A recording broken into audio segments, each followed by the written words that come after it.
Hello friends, welcome to Global Online Kannada. Friends, ಈ ಒಂದು ವಿಡಿಯೋದಲ್ಲಿ ನಾವು ಕರ್ನಾಟಕ ಸೆಟ್ 2023ಗಾಗಿ paper 1 teaching and research aptitude ಸಲುವಾಗಿ ಟೀಚಿಂಗ್ ಅಪ್ಟಿಟ್ಯೂಡ್ ಮೇಲೆ MCQಗಳನ್ನು ಡಿಸ್ಕಷನ್ ಮಾಡ್ತಾ ಇದ್ದೀವಿ. ಸೊ ನೀವು ಏನಾದರೂ ಕರ್ನಾಟಕ ಸೆಟ್ 2023ಗಾಗಿ ಪ್ರಿಪೇರ್ ಮಾಡ್ತಾ ಇದ್ದರೆ ಪೇಪರ್ 1 ಸಲುವಾಗಿ ನಾವು ಕಂಪ್ಲೀಟ್ ಥಿಯರಿ ಲೆಕ್ಚರ್ಸನ್ನು ನೀಡ್ತಾ ಇದ್ದೀವಿ, MCQs ಲೆಕ್ಚರ್ಸನ್ನು ಕೊಡ್ತಾ ಇದ್ದೀವಿ, ಪ್ರಾಕ್ಟೀಸ್ MCQ ಸೆಟ್ಟನ್ನು ನೀಡ್ತಾ ಇದ್ದೀವಿ, ಜೊತೆಗೆ 50 ಮಾಕ್ ಟೆಸ್ಟ್ಗಳನ್ನು ನೀಡ್ತಾ ಇದ್ದೀವಿ, previous year question papers with answers and ಎಕ್ಸ್ಪ್ಲನೇಷನನ್ನು ನೀಡ್ತಾ ಇದ್ದೀವಿ.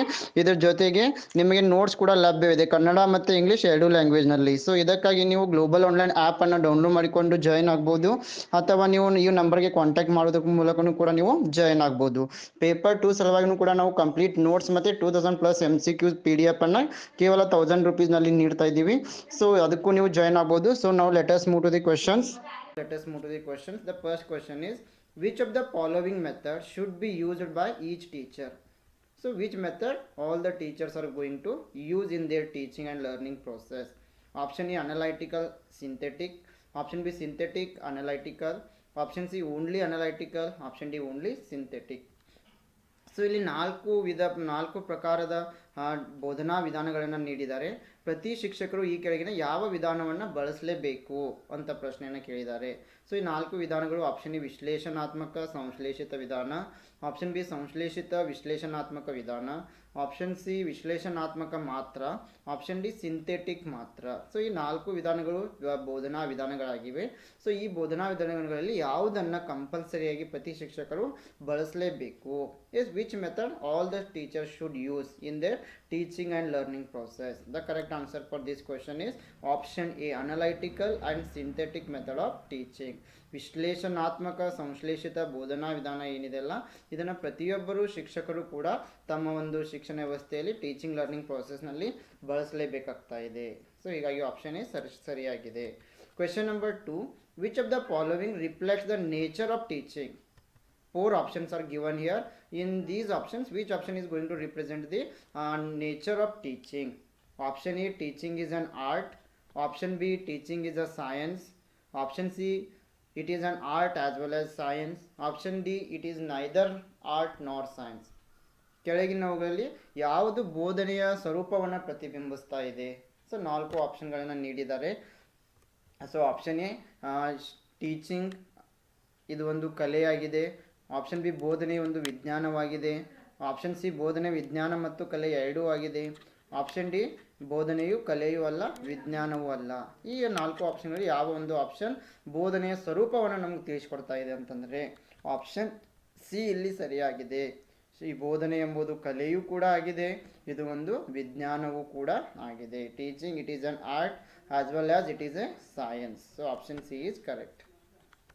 Question number 3, at which of the following teaching levels classroom environment is required to be sufficiently open and independent?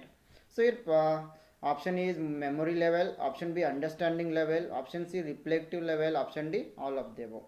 So in which level of teaching the classroom should be open and independent? So ಇಲ್ಲಿ 3 ಪ್ರಕಾರದ ಬೋಧನಾ ವಿಧಾನಗಳನ್ನು ನೀಡಿದ್ದಾರೆ, ಬೋಧನಾ ಹಂತಗಳನ್ನು ನೀಡಿದ್ದಾರೆ. ಮೊದಲನೇದು memory ಮಟ್ಟ, ಎರಡನೇದು ಅರ್ಥ ಮಾಡಿಕೊಳ್ಳುವ ಮಟ್ಟ ಅಂದರೆ ಅಂಡರ್ಸ್ಟ್ಯಾಂಡಿಂಗ್ ಲೆವೆಲ್, ಮೂರನೇದು ಪ್ರತಿಫಲಿತ ಮಟ್ಟ. ಸೊ ಯಾವ ಒಂದು ಬೋಧನಾ ಹಂತದಲ್ಲಿ ತರಗತಿಯ ವಾತಾವರಣ ಸಾಕಷ್ಟು ಮುಕ್ತವಾಗಿರಬೇಕು ಮತ್ತು ಸ್ವತಂತ್ರವಾಗಿರಬೇಕು. ಅಂದರೆ ವಿದ್ಯಾರ್ಥಿಗಳಿಗೆ ತಮ್ಮಲ್ಲಿರುವ ಎಲ್ಲ ಅನಿಸಿಕೆಗಳನ್ನ ಹೇಳಿಕೊಳ್ಳಲು, ಅಭಿಪ್ರಾಯಗಳನ್ನ ಹೇಳಲು ಮುಕ್ತವಾದ ಪರಿಸರ ಒದಗಿಸಿಕೊಡಬೇಕು. ಸೊ ಯಾವ ವಿಧಾನದಲ್ಲಿ ಅಂತಂತಂದರೆ reflective level. Option C is correct answer, ಪ್ರತಿಫಲಿತ ಮಟ್ಟ. Question number 4, to make use of previously learned material in new situation is? So whatever we have studied previously, by using that we are going to apply in new situation. It is known as the option A comprehension, option B application, option C knowledge, option D analysis. ಹಿಂದೆ ಕಲಿತ ವಿಷಯವನ್ನು ನಾವು ಹೊಸ ಪರಿಸ್ಥಿತಿಯಲ್ಲಿ ಬಳಕೆ ಮಾಡ್ತಾ ಇದ್ದೀವಿ. ಇದಕ್ಕೆ ಏನಂತ ಕರಿತೀವಿ? ಆಪ್ಷನ್ ಎ ಗ್ರಹಿಕೆ, option B application, option C ಜ್ಞಾನ, ಆಪ್ಷನ್ ಡಿ ವಿಶ್ಲೇಷಣೆ. Yes, here the correct answer for this question is option B application. So option B application ಇಲ್ಲಿ ಸರಿಯಾಗಿದೆ. ಬಿಕಾಸ್ ನಾವು ಹಿಂದೆ ಕಲಿತ ವಿಷಯವನ್ನು ಹೊಸ ಪರಿಸ್ಥಿತಿಯಲ್ಲಿ ಬಳಸುವುದಕ್ಕೆ ಏನಂತೀವಿ ನಾವು? ಅಪ್ಲೈ ಮಾಡುವುದು, application. So what ever we have studied previously, that knowledge we are going to apply in new situation. Question number 5, attitudes, values, and interests are reflected by. Option A cognitive domain, option B affective domain, option C psychomotor domain, option D none of the above. So ಇಲ್ಲಿ ಮಾನವನ ವರ್ತನೆಗಳು, ವಿದ್ಯಾರ್ಥಿಗಳ ಮೌಲ್ಯಗಳು, ಅವರ ಆಸಕ್ತಿಗಳು, so ಒಂದು ಯಾವ ಒಂದು Bloom's ಟ್ಯಾಕ್ಸಾನಮಿಯವರ ಯಾವ ಒಂದು ವಿಧಾನದಲ್ಲಿ ಇವು ಮೂರು ಕೂಡ ಕಂಡು ಬರ್ತವೆ. ಅರಿವಿನ ಡೊಮೇನ್, ಪರಿಣಾಮಕಾರಿ domain, psychomotor domain. Option D ಮೇಲಿನ ಯಾವುದು ಅಲ್ಲ. The right answer is all these are reflected by affective domain. So attitudes, values and interests, these are going to affect the teaching and learning process. So these will come under affective domain.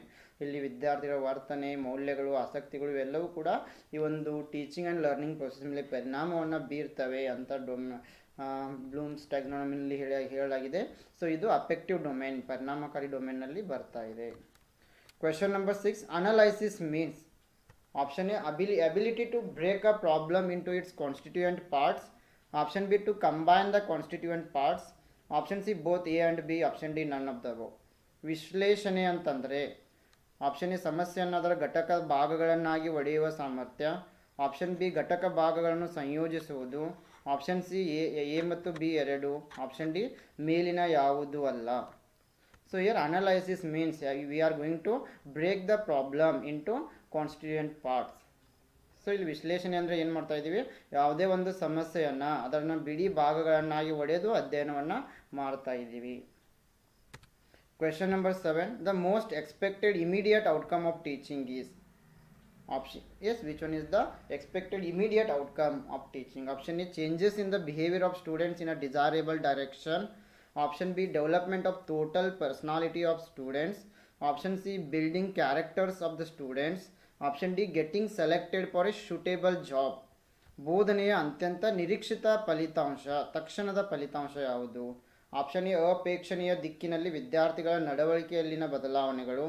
Option B ವಿದ್ಯಾರ್ಥಿಗಳ ಒಟ್ಟು ವ್ಯಕ್ತಿತ್ವದ ಅಭಿವೃದ್ಧಿ. Option C ವಿದ್ಯಾರ್ಥಿಗಳ ಪಾತ್ರಗಳನ್ನು ನಿರ್ವಹಿಸುವುದು. Option D ಸೂಕ್ತವಾದ ಕೆಲಸಕ್ಕೆ ಆಯ್ಕೆಯಾಗುವುದು. Yes, most expected immediate outcome of teaching is changes in the behaviour of the students in desirable direction. So students have to behave well, they have to learn moral values. So this is the main and immediate expectation of teaching. So ಇಲ್ಲಿ ಬೋಧನೆಯ ಅತ್ಯಂತ ನಿರೀಕ್ಷಿತ ಫಲಿತಾಂಶ ಅಂತಂದರೆ ಈ ಮಕ್ಕಳ ವರ್ತಿನಲ್ಲಿ ಒಂದು ಅಪೇಕ್ಷಣೀಯ ಬದಲಾವಣೆ ಕಾಣಬೇಕು, ಅವರ ನಡವಳಿಕೆಯಲ್ಲಿ ಉತ್ತಮವಾದ ಬದಲಾವಣೆ ಬರಬೇಕು. Question number 8, a teacher is successful only if he. Option A knows his subject thoroughly well.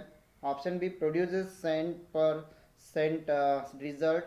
Option C is approachable. Option D publishes papers in journals of repute. ಒಬ್ಬ ಶಿಕ್ಷಕ ಯಶಸ್ವಿ ಆಗಬೇಕಂತಂದರೆ ಆಪ್ಷನ್ ಎ ತನ್ನ ವಿಷಯವನ್ನು ಚೆನ್ನಾಗಿ ತಿಳಿದಿರಬೇಕು. ಆಪ್ಷನ್ ಬಿ ಶೇಕಡಾ ಫಲಿತಾಂಶವನ್ನು ನೀಡಬೇಕು. Option C ಅಪ್ರೋಚೇಬಲ್ ಆಗಿರಬೇಕು. ಆಪ್ಷನ್ ಡಿ ಖ್ಯಾತಿಯ ಜರ್ನಲ್ಗಳಲ್ಲಿ ಪೇಪರ್ಗಳನ್ನು ಪ್ರಕಟಿಸಿರಬೇಕು. So good teacher who knows is subject very well. So if is having good amount of knowledge in ಈ subject then only can become successful teacher. ಯಾವ ಶಿಕ್ಷಕ ತನ್ನ ವಿಷಯದಲ್ಲಿ ಉತ್ತಮವಾದ ಜ್ಞಾನವನ್ನು ಹೊಂದಿರ್ತಾನೆ ಆ ಶಿಕ್ಷಕ ಯಶಸ್ವಿ ಆಗ್ತಾ ಇದ್ದಾನೆ. Question number 9, which of the following activities can help a teacher inculcate social and moral values among the students? Option A delivering lectures on values. Option B showing TV programs. Option C involving students actively in co-curricular activities. Option D observing religious festivals. So ಈ ಕೆಳಗಿನ ಯಾವ ಚಟುವಟಿಕೆಯು ವಿದ್ಯಾರ್ಥಿಗಳಲ್ಲಿ ಸಾಮಾಜಿಕ ಮತ್ತು ನೈತಿಕ ಮೌಲ್ಯಗಳನ್ನು ಬೆಳೆಸಲು ಶಿಕ್ಷಕರಿಗೆ ಸಹಾಯ ಮಾಡುತ್ತದೆ? ಆಪ್ಷನ್ ಎ ಮೌಲ್ಯಗಳ ಕುರಿತು ಉಪನ್ಯಾಸಗಳನ್ನು ನೀಡುವುದು. ಆಪ್ಷನ್ ಬಿ ಟಿವಿ ಕಾರ್ಯಕ್ರಮಗಳನ್ನು ತೋರಿಸುವುದು. ಆಪ್ಷನ್ ಸಿ ವಿದ್ಯಾರ್ಥಿಗಳನ್ನು ಸಹಪಠ್ಯ ಚಟುವಟಿಕೆಗಳಲ್ಲಿ ಸಕ್ರಿಯವಾಗಿ ತೊಡಗಿಸಿಕೊಳ್ಳುವುದು. ಆಪ್ಷನ್ ಡಿ ಧಾರ್ಮಿಕ ಹಬ್ಬಗಳನ್ನು ಆಚರಿಸುವುದು. Yes, the right answer is option C, involving students actively in co-curricular activities, then they are going to learn moral values. So ಯಾವಾಗ ವಿದ್ಯಾರ್ಥಿಗಳು ಸಕ್ರಿಯವಾಗಿ ಸಹಪಠ್ಯ ಚಟುವಟಿಕೆಗಳಲ್ಲಿ ತೊಡಗಿಕೊಳ್ತಾರೆ ಆವಾಗ ಅವರು ಈ ನೈತಿಕ ಮೌಲ್ಯಗಳನ್ನು ಬೆಳೆಸ್ಕೊಳ್ತಾ ಇದ್ದಾರೆ. Question number 10, a teacher will become on effective communicator if. Option A he uses instructional facilities. Option B he helps students get meaning out of what he teaches. Option C he asks question in between teaching. Option D he helps students get correct answer to the questions on the topic. ಶಿಕ್ಷಕರು ಯಾವಾಗ ಪರಿಣಾಮಕಾರಿ ಸಂವಹನಕಾರರಾಗ್ತಾರೆ, ಅವರು ಸೂಚನಾ ಸೌಲಭ್ಯಗಳನ್ನು ಬಳಸ್ತಾ ಇದ್ದರೆ, ಅವರು ವಿದ್ಯಾರ್ಥಿಗಳಿಗೆ ಕಲಿಸುವ ಅರ್ಥವನ್ನು ಪಡೆಯಲು ಸಹಾಯ ಮಾಡ್ತಾ ಇದ್ದರೆ, ಆಪ್ಷನ್ ಸಿ ಅವರು ಬೋಧನೆ ನಡುವೆ ಪ್ರಶ್ನೆಗಳನ್ನು ಕೇಳ್ತಾ ಇದ್ದರೆ, ಆಪ್ಷನ್ ಡಿ ವಿಷಯದ ಮೇಲಿನ ಪ್ರಶ್ನೆಗಳಿಗೆ ಸರಿಯಾದ ಉತ್ತರನ ಪಡೆಯಲು ವಿದ್ಯಾರ್ಥಿಗಳಿಗೆ ಅವರು ಸಹಾಯವನ್ನು ಮಾಡಿದರೆ. Yes, here the right answer is option B, the teacher who is helping students get meaning of what he teaches. So what teacher is teaching, students must understand it, then teacher will become good communicator. So ಯಾವಾಗ ಶಿಕ್ಷಕರು ಪಾಠ ಮಾಡುವುದು ಎಲ್ಲವೂ ಕೂಡ ಮಕ್ಕಳಿಗೆ ಅರ್ಥ ಆಗ್ತಾ ಇದೆ, ಆವಾಗ ಶಿಕ್ಷಕರು ಉತ್ತಮ ಸಂವಹನಕಾರರಾಗ್ತಾ ಇದ್ದಾರೆ. ಸೊ ಹಾಗಾಗಿ ಆಪ್ಷನ್ ಬಿ ಏನಾಗಿದೆ, ಸರಿಯಾಗಿದೆ. Question number 11, an effective teacher will ensure, option A cooperation among his students, option B laissez faire role, option C competition among students, option D competition or cooperation as the situation demands. ಪರಿಣಾಮಕಾರಿ ಶಿಕ್ಷಕ ಏನನ್ನ ಖಚಿತಪಡಿಸಿಕೊಳ್ತಾನೆ? Option A ಅವರ ವಿದ್ಯಾರ್ಥಿಗಳ ನಡುವೆ ಸಹಕಾರ, option B ಲೇಸೆಸ್ peer ಪಾತ್ರ, option C ವಿದ್ಯಾರ್ಥಿಗಳ ನಡುವಿನ ಸ್ಪರ್ಧೆ, ಆಪ್ಷನ್ ಡಿ ಸನ್ನಿವೇಶದ ಬೇಡಿಕೆಯಂತೆ ಸ್ಪರ್ಧೆ ಅಥವಾ ಸಹಕಾರ. Yes, here the right answer is option D, competition or cooperation has the situation demands. ಸನ್ನಿವೇಶದ ಬೇಡಿಕೆಯಂತೆ ಸ್ಪರ್ಧೆ ಅಥವಾ ಸಹಕಾರ. Option D is the right answer. Question number 12, a college teacher will really help the students when she, option A dictates notes in the class, option B is objective in her evaluation, option C encourages students to ask questions, option D covers the syllabus completely in the class. College ಶಿಕ್ಷಕರು ನಿಜವಾಗಿಯೂ ವಿದ್ಯಾರ್ಥಿಗಳಿಗೆ ಯಾವಾಗ ಸಹಾಯ ಮಾಡ್ತಾ ಇದ್ದಾರೆ? Option A ತರಗತಿಯಲ್ಲಿ ಟಿಪ್ಪಣಿಗಳನ್ನು ನಿರ್ದೇಶಿಸುವುದರ ಮೂಲಕ, ಆಪ್ಷನ್ ಬಿ ಅವರ ಮೌಲ್ಯಮಾಪನದಲ್ಲಿ ವಸ್ತುನಿಷ್ಠವಾಗಿದ್ದರೆ, ಆಪ್ಷನ್ ಸಿ ಪ್ರಶ್ನೆಗಳನ್ನು ಕೇಳಲು ವಿದ್ಯಾರ್ಥಿಗಳನ್ನು ಪ್ರೋತ್ಸಾಹಿಸಿದರೆ, ಆಪ್ಷನ್ ಡಿ ತರಗತಿಯಲ್ಲಿ ಪಠ್ಯಕ್ರಮವನ್ನು ಸಂಪೂರ್ಣವಾಗಿ ಒಳಗೊಂಡಿದ್ದರೆ. Yes, here the right answer is option B, a college teacher will really help the students when he is objective in her valuation. So ಶಿಕ್ಷಕರು ಮೌಲ್ಯಮಾಪನದಲ್ಲಿ ವಸ್ತುನಿಷ್ಠವಾಗಿರಬೇಕು, ಅವಾಗ ಅವರು ನಿಜವಾಗಿಯೂ ವಿದ್ಯಾರ್ಥಿಗಳಿಗೆ ಸಹಾಯ ಮಾಡಿದಂತೆ ಆಗ್ತದೆ. Question number 13, the teachers role in the higher education is provide information to the students, only prepare students for examination, motivate students for self learning, encourage competition among students. ಉನ್ನತ ಶಿಕ್ಷಣದಲ್ಲಿ ಶಿಕ್ಷಕರ ಪಾತ್ರ ಏನು? ವಿದ್ಯಾರ್ಥಿಗಳಿಗೆ ಮಾಹಿತಿಯನ್ನು ಒದಗಿಸುವುದು, ಪರೀಕ್ಷೆಗೆ ವಿದ್ಯಾರ್ಥಿಗಳನ್ನು ತಯಾರು ಮಾಡುವುದು, ಸ್ವಯಂ ಕಲಿಕೆಗಾಗಿ ವಿದ್ಯಾರ್ಥಿಗಳನ್ನು ಪ್ರೇರೇಪಿಸುವುದು, ವಿದ್ಯಾರ್ಥಿಗಳ ನಡುವೆ ಸ್ಪರ್ಧೆಯನ್ನು ಉತ್ತೇಜಿಸುವುದು. Yes, here the right answer for this question is option C 1, 3 and 4. Provide information to the students, motivate students for self learning and encourage competition among the students. So ಇಲ್ಲಿ ವಿದ್ಯಾರ್ಥಿಗಳಿಗೆ ಮಾಹಿತಿಯನ್ನು ನೀಡುವುದಾಗಿರ್ಬೋದು, ವಿದ್ಯಾರ್ಥಿಗಳನ್ನು ಸ್ವಯಂ ಕಲಿಕೆಗಾಗಿ ಪ್ರೋತ್ಸಾಹಿಸುವುದಾಗಿರ್ಬೋದು, ಮತ್ತು ವಿದ್ಯಾರ್ಥಿಗಳ ನಡುವೆ ಸ್ಪರ್ಧೆಯನ್ನು ಉತ್ತೇಜಿಸುವುದು ಉನ್ನತ ಶಿಕ್ಷಣದಲ್ಲಿ ಶಿಕ್ಷಕರ ಪಾತ್ರಗಳಾಗಿವೆ. Question number 14, the primary task of a teacher is, option A to teach the prescribed curriculum, option B to stimulate and guide students learning, option C to provide diagnostic and remedial instructional facilities wherever desired, option D to promote habits of conformity to adult demands and expectations. ಶಿಕ್ಷಕರ ಪ್ರಾಥಮಿಕ ಕಾರ್ಯ ಯಾವುದು? Option A ನಿಗದಿತ ಪಠ್ಯಕ್ರಮವನ್ನು ಕಲಿಸುವುದು, option B ವಿದ್ಯಾರ್ಥಿಗಳ ಕಲಿಕೆಯನ್ನು ಉತ್ತೇಜಿಸುವುದು ಮತ್ತು ಮಾರ್ಗದರ್ಶನ ಮಾಡುವುದು, ಆಪ್ಷನ್ ಸಿ ಎಲ್ಲಿ ಬೇಕಾದರೂ ರೋಗ ನಿರ್ಣಯ ಮತ್ತು ಪರಿಹಾರ ಸೂಚನಾ ಸೌಲಭ್ಯಗಳನ್ನು ಒದಗಿಸುವುದು, ಆಪ್ಷನ್ ಡಿ ವಯಸ್ಕರ ಬೇಡಿಕೆಗಳು ಮತ್ತು ನಿರೀಕ್ಷೆಗಳಿಗೆ ಅನುಗುಣವಾಗಿ ಅಭ್ಯಾಸಗಳನ್ನು ಉತ್ತೇಜಿಸುವುದು. Yes, here the right answer for this question is option B, to stimulate and guide students learning. ವಿದ್ಯಾರ್ಥಿಗಳ ಕಲಿಕೆಯನ್ನು ಉತ್ತೇಜಿಸುವುದು ಮತ್ತು ಮಾರ್ಗದರ್ಶನ ಮಾಡುವುದು. Question number 15, for a teacher in higher educational institution, which of the following is the best option to do in leisure time? Option A, taking rest in teacher's room, option B, reading magazines in library, option C, talking to administrative staff, option D, doing research. ಉನ್ನತ ಶಿಕ್ಷಣ ಸಂಸ್ಥೆಯಲ್ಲಿ ಶಿಕ್ಷಕರಿಗೆ ಬಿಡುವಿನ ವೇಳೆಯಲ್ಲಿ ಮಾಡಲು ಈ ಕೆಳಗಿನವುಗಳಲ್ಲಿ ಯಾವುದು ಉತ್ತಮ ಆಯ್ಕೆಯಾಗಿದೆ? ಆಪ್ಷನ್ ಎ ಶಿಕ್ಷಕರ ಕೋಣೆಯಲ್ಲಿ ವಿಶ್ರಾಂತಿ ಪಡೆಯುವುದು, ಆಪ್ಷನ್ ಬಿ ಗ್ರಂಥಾಲಯದಲ್ಲಿ ನಿಯತಕಾಲಿಕೆಗಳನ್ನು ಓದುವುದು, ಆಪ್ಷನ್ ಸಿ ಆಡಳಿತ ಸಿಬ್ಬಂದಿಯೊಂದಿಗೆ ಮಾತನಾಡುವುದು, ಆಪ್ಷನ್ ಡಿ ಸಂಶೋಧನೆ ಮಾಡುವುದು. The right answer is doing research, ಸಂಶೋಧನೆ ಮಾಡುವುದು ಸರಿಯಾಗಿದೆ. Question number 16, learning objectives means, option A learning experience, option B concise outcomes, option C academic achievement, option D intended learning outcomes. ಕಲಿಕೆಯ ಉದ್ದೇಶಗಳಂತಂದರೆ option A ಕಲಿಕೆಯ ಅನುಭವ, option B ಸಂಕ್ಷಿಪ್ತ ಫಲಿತಾಂಶ, option C ಶೈಕ್ಷಣಿಕ ಸಾಧನೆ, ಆಪ್ಷನ್ ಡಿ ಉದ್ದೇಶಿತ ಕಲಿಕೆಯ ಫಲಿತಾಂಶ. Yes, here the right answer is option D intended learning outcome, ಉದ್ದೇಶಿತ ಕಲಿಕೆಯ ಫಲಿತಾಂಶ. Question number 17. What should be the main objective of teaching? Option A, prepare students to pass the examination. Option B, to dictate good notes.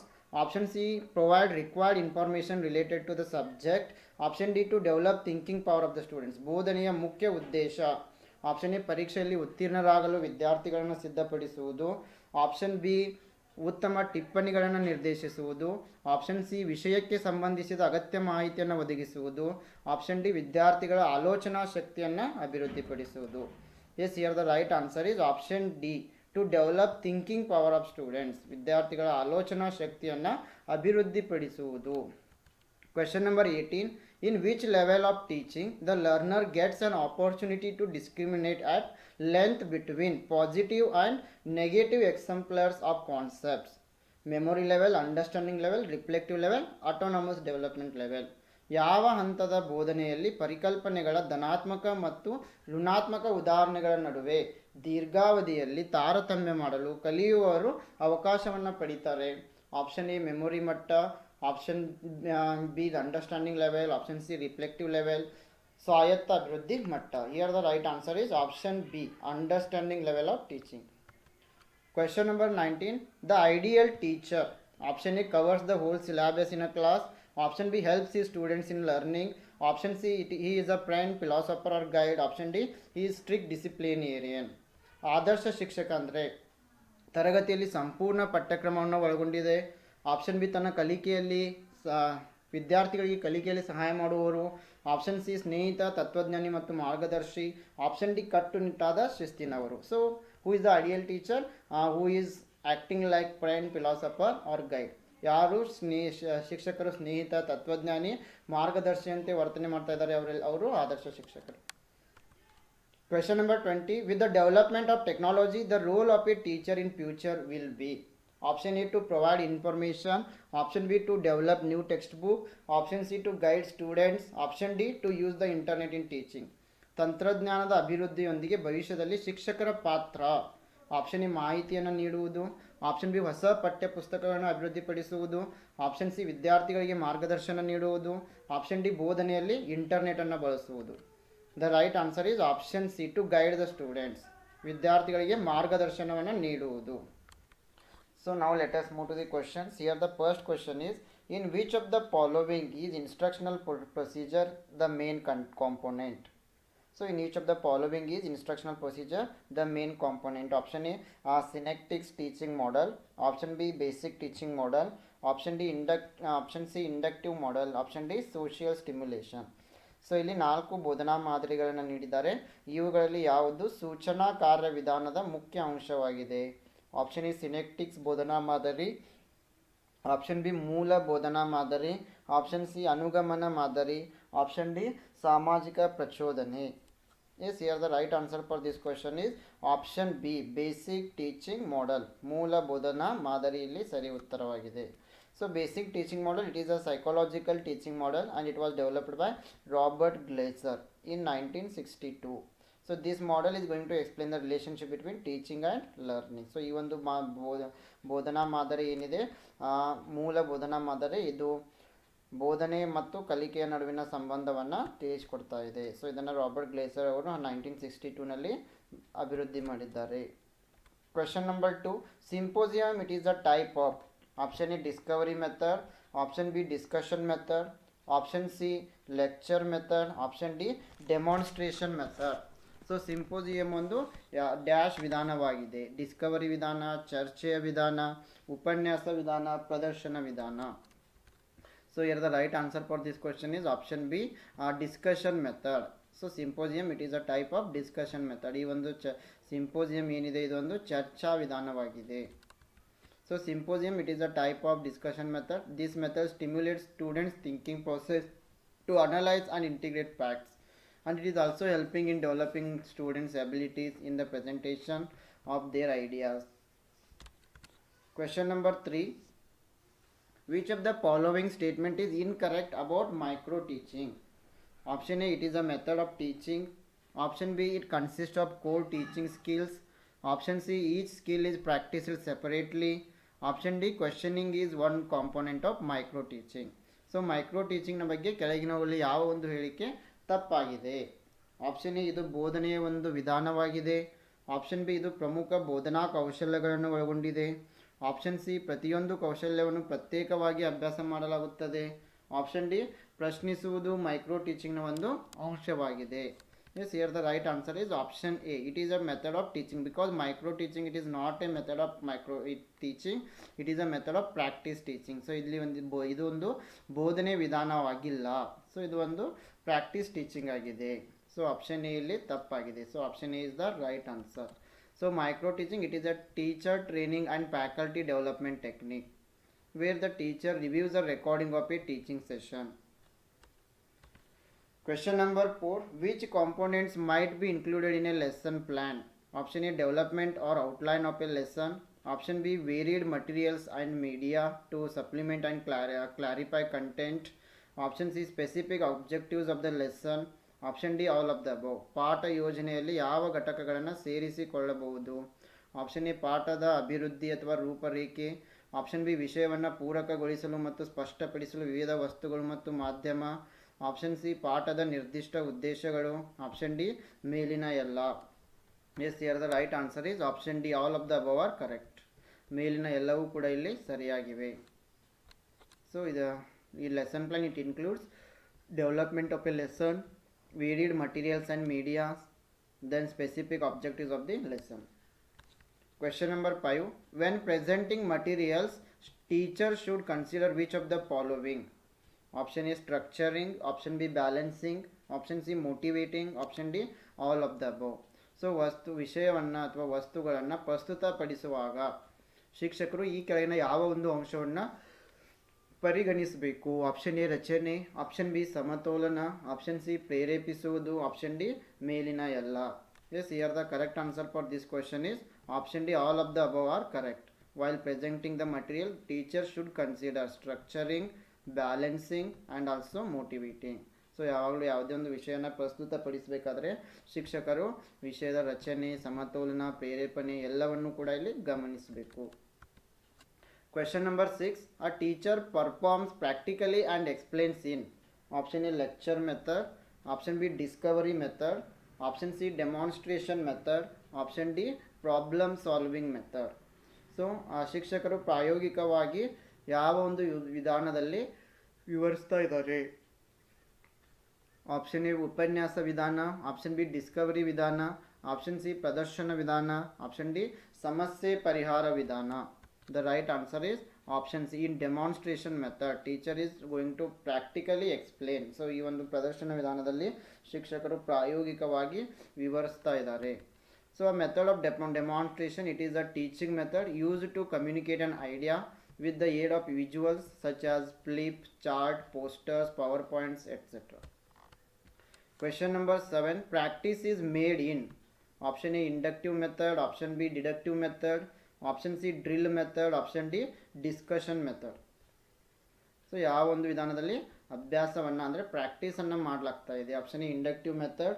Option B, deductive method. Option C, drill method. Option D, discussion method. The right answer is option C, drill method. Drill ವಿಧಾನ ಸರಿಯಾಗಿದೆ. So the term drill and practice is depend as a method of instruction characterised by systematic repetition of concepts, examples and practice.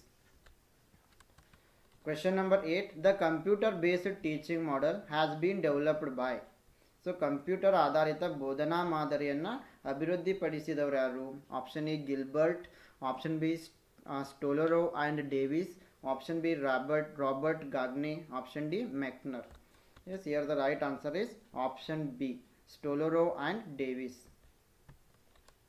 So Lawrence Stolurow and Daniel Davis They developed complex model of teaching in which computer can present the instruction in place of a teacher, which is known as the computer assisted instruction. It was developed in the year of 1965. Question number 9. Which of the following combines scopes of large group, small group and individualized teaching methods? Option A group discussion, option B differentiated instruction, option C brainstorming, option D none of the above. ಕೆಳಗಿನವುಗಳಲ್ಲಿ ಯಾವುದು ದೊಡ್ಡ ಗುಂಪು, ಸಣ್ಣ ಗುಂಪು ಮತ್ತು ವೈಯಕ್ತಿಕ ಬೋಧನಾ ವಿಧಾನಗಳ ವ್ಯಾಪ್ತಿಯನ್ನು ಸಂಯೋಜಿಸುತ್ತದೆ? ಆಪ್ಷನ್ ಎ ಗುಂಪು ಚರ್ಚೆ, ಆಪ್ಷನ್ ಬಿ ವಿಭಿನ್ನ ಸೂಚನೆ, ಆಪ್ಷನ್ ಸಿ ಬುದ್ಧಿಮತ್ತೆ, ಆಪ್ಷನ್ ಡಿ ಮೇಲಿನ ಯಾವುದು ಅಲ್ಲ. Yes, here the correct answer is option B differentiated instruction. ವಿಭಿನ್ನ ಸೂಚನೆ ಇಲ್ಲಿ ಸರಿಯಾದ ಉತ್ತರ. Question number 10. Which combination of teaching methods listed below would encourage the learner-centered paradigm? Option A individualized instruction and lecture method, option B simulation and demonstration, option C lecture method and experimentation, option D project and direct experience. ಕೆಳಗೆ ಪಟ್ಟಿ ಮಾಡಲಾದ ಬೋಧನಾ ವಿಧಾನಗಳ ಯಾವ ಸಂಯೋಜನೆಯು ಕಲಿಯುವವರ ಕೇಂದ್ರಿತ ಮಾದರಿಯನ್ನು ಪ್ರೋತ್ಸಾಹಿಸುತ್ತದೆ? Option A ವೈಯಕ್ತಿಕಗೊಳಿಸಿದ ಸೂಚನೆ ಮತ್ತು ಉಪನ್ಯಾಸ ವಿಧಾನ, ಆಪ್ಷನ್ ಬಿ ಸಿಮ್ಯುಲೇಷನ್ ಮತ್ತು ಪ್ರದರ್ಶನ, ಆಪ್ಷನ್ ಸಿ ಉಪನ್ಯಾಸ ವಿಧಾನ ಮತ್ತು ಪ್ರಯೋಗ, ಆಪ್ಷನ್ ಡಿ ಯೋಜನೆಗಳು ಮತ್ತು ನೇರ ಅನುಭವಗಳು. The right answer is option D project and direct experiences. ಯೋಜನೆಗಳು ಮತ್ತು ನೇರ ಅನುಭವಗಳು ಸರಿಯಾದ ಉತ್ತರ. Question number 11. What is the limitation of the project method of teaching? Option A, it is a learner centered. Option B, learners get practical experience. Option C, the learners are usually not properly supervised. Option D, none of the above. So ಬೋಧನೆಯ ಯೋಜನೆಯ ವಿಧಾನದ ಮಿತಿ ಏನು? So project ಮೆಥಡನ್ನು ಬಳಸಬೇಕಾದ್ರೆ ಅದರ ಮಿತಿ ಏನು? Option A ಇದು ಕಲಿಕಾ ಕೇಂದ್ರಿತವಾಗಿದೆ, ಆಪ್ಷನ್ ಬಿ ಕಲಿಯೋರು ಪ್ರಾಯೋಗಿಕ ಅನುಭವವನ್ನು ಪಡಿತಾರೆ, ಆಪ್ಷನ್ ಸಿ ಕಲಿಯೋರನ್ನು ಸಾಮಾನ್ಯವಾಗಿ ಸರಿಯಾಗಿ ಮೇಲ್ವಿಚಾರಣೆ ಮಾಡಲಾಗುವುದಿಲ್ಲ, ಆಪ್ಷನ್ ಡಿ ಮೇಲಿನ ಯಾವುದೂ ಅಲ್ಲ. Yes, here the correct answer is option C. The learners are usually not properly supervised in project method. So ಈ ಒಂದು ಪ್ರಾಜೆಕ್ಟ್ ಮೆಥಡ್ನಲ್ಲಿ ಕಲಿಯುವವರನ್ನು ಸಾಮಾನ್ಯವಾಗಿ ಸರಿಯಾಗಿ ಮೇಲ್ವಿಚಾರಣೆ ಮಾಡಲಾಗುವುದಿಲ್ಲ. ಇದು ಇದರ ಒಂದು ಲಿಮಿಟೇಷನ್ ಆಗಿದೆ. Question number 12. The heuristic approach is based on rote memorization, homework, spirit of enquiry, none of the above. Heuristic ವಿಧಾನವು ಯಾವುದನ್ನು ಆಧರಿಸಿದೆ? ಆಪ್ಷನ್ ಎ ಕಂಠಪಾಠ, ಆಪ್ಷನ್ ಬಿ ಮನೆ ಕೆಲಸ, ಆಪ್ಷನ್ ಸಿ ವಿಚಾರಣೆಯ ಸ್ಪಿರಿಟ್, ಆಪ್ಷನ್ ಡಿ ಮೇಲಿನ ಯಾವುದು ಅಲ್ಲ. Yes, here the right answer is option C spirit of enquiry, ವಿಚಾರಣೆಯ spirit. So Henry Edward Armstrong who introduced this method of teaching. Heuristic method, it is a method of teaching which involves our placing of children as far as possible in the attitude of discover. So here students has to find out the answers for the own problems. Question number 13. A teacher uses the learning instructional facilities to make learning. Option is simple, option B more knowledgeable, option C quicker, option D interesting. ಒಬ್ಬ ಶಿಕ್ಷಕ ಕಲಿಕೆಯನ್ನು ಮಾಡಲು ಕಲಿಕೆಯ ಸೌಲಭ್ಯಗಳನ್ನು ಬಳಸ್ತಾ ಇದ್ದಾನೆ, ಏಕೆಂದರೆ ಕಲಿಕೆಯನ್ನು ಸರಳವಾಗಿಸಲು, ಆಪ್ಷನ್ ಬಿ ಕಲಿಕೆಯನ್ನು ಹೆಚ್ಚು ಜ್ಞಾನವುಳ್ಳವರಾಗಿಸಲು, ಆಪ್ಷನ್ ಸಿ ತ್ವರಿತ, ಆಪ್ಷನ್ ಡಿ ಆಸಕ್ತಿ. Here the right answer is option E. Teacher is using learning instructional materials to make learning simple. So ಇಲ್ಲಿ ಕಲಿಕೆಯನ್ನು ಸರಳವಾಗಿಸಲು ಶಿಕ್ಷಕರು ಕಲಿಕಾ ಸೂಚನಾ ಸೌಲಭ್ಯಗಳನ್ನು ಬಳಸ್ತಾ ಇದ್ದಾರೆ. Question number 14. Why do teachers use teaching instructional facilities? Option A, to make teaching fun-filled. Option B, to teach within the understanding level of students.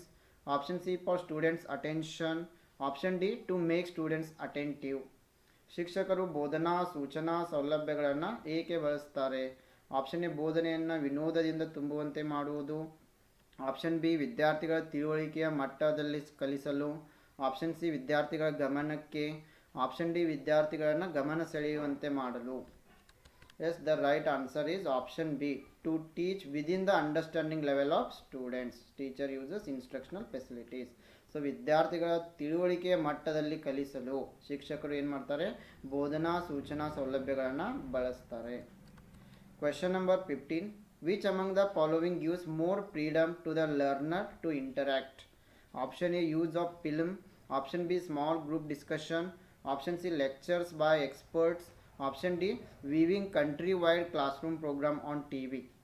ಈ ಕೆಳಗಿನವುಗಳಲ್ಲಿ ಯಾವುದು ಕಲಿಯುವವರಿಗೆ ಸಂವಹನ ನಡೆಸಲು ಹೆಚ್ಚಿನ ಸ್ವಾತಂತ್ರ್ಯವನ್ನು ನೀಡುತ್ತದೆ? ಆಪ್ಷನ್ ಎ, ಚಲನಚಿತ್ರದ ಬಳಕೆ. ಆಪ್ಷನ್ ಬಿ, ಸಣ್ಣ ಗುಂಪು ಚರ್ಚೆ. ಆಪ್ಷನ್ ಸಿ, ತಜ್ಞರಿಂದ ಉಪನ್ಯಾಸಗಳು. ಆಪ್ಷನ್ ಡಿ, ಟಿವಿಯಲ್ಲಿ ದೇಶಾದ್ಯಂತ ತರಗತಿ ಕಾರ್ಯಕ್ರಮವನ್ನು ವೀಕ್ಷಿಸುವುದು. Yes, here the right answer for this question is option B, small group discussions, ಸಣ್ಣ ಗುಂಪು ಚರ್ಚೆಗಳು. Question number 16, which is not the mode of CAI? So ಯಾವುದು CAI ನ ಮೋಡ್ ಅಲ್ಲ? Computer assisted instruction. Option A, tutorial mode. Option B, drill mode. Option C, simulation mode. Option D, question mode. Yes, here the right answer for this question is option D, question mode. It is not a mode of CAI. So computer assisted instruction, a program of instructional material presented by means of computers. Question number 17, when presenting materials, teacher should consider which of the following?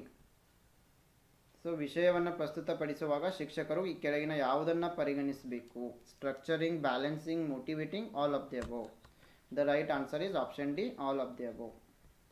ಮೇಲಿನ ಎಲ್ಲವೂ ಕೂಡ ಸರಿಯಾಗಿವೆ. Question number 18, educational technology is useful because option A, it is the need of the hour. Option B, it is adopted by famous institutions. Option C, it makes teaching effective and efficient. Option D, it attracts students towards teaching and learning activities. ಶೈಕ್ಷಣಿಕ ತಂತ್ರಜ್ಞಾನವು ಉಪಯುಕ್ತವಾಗಿದೆ ಏಕೆಂದರೆ option A, ಇದು ಸಮಯದ ಅಗತ್ಯವಾಗಿದೆ.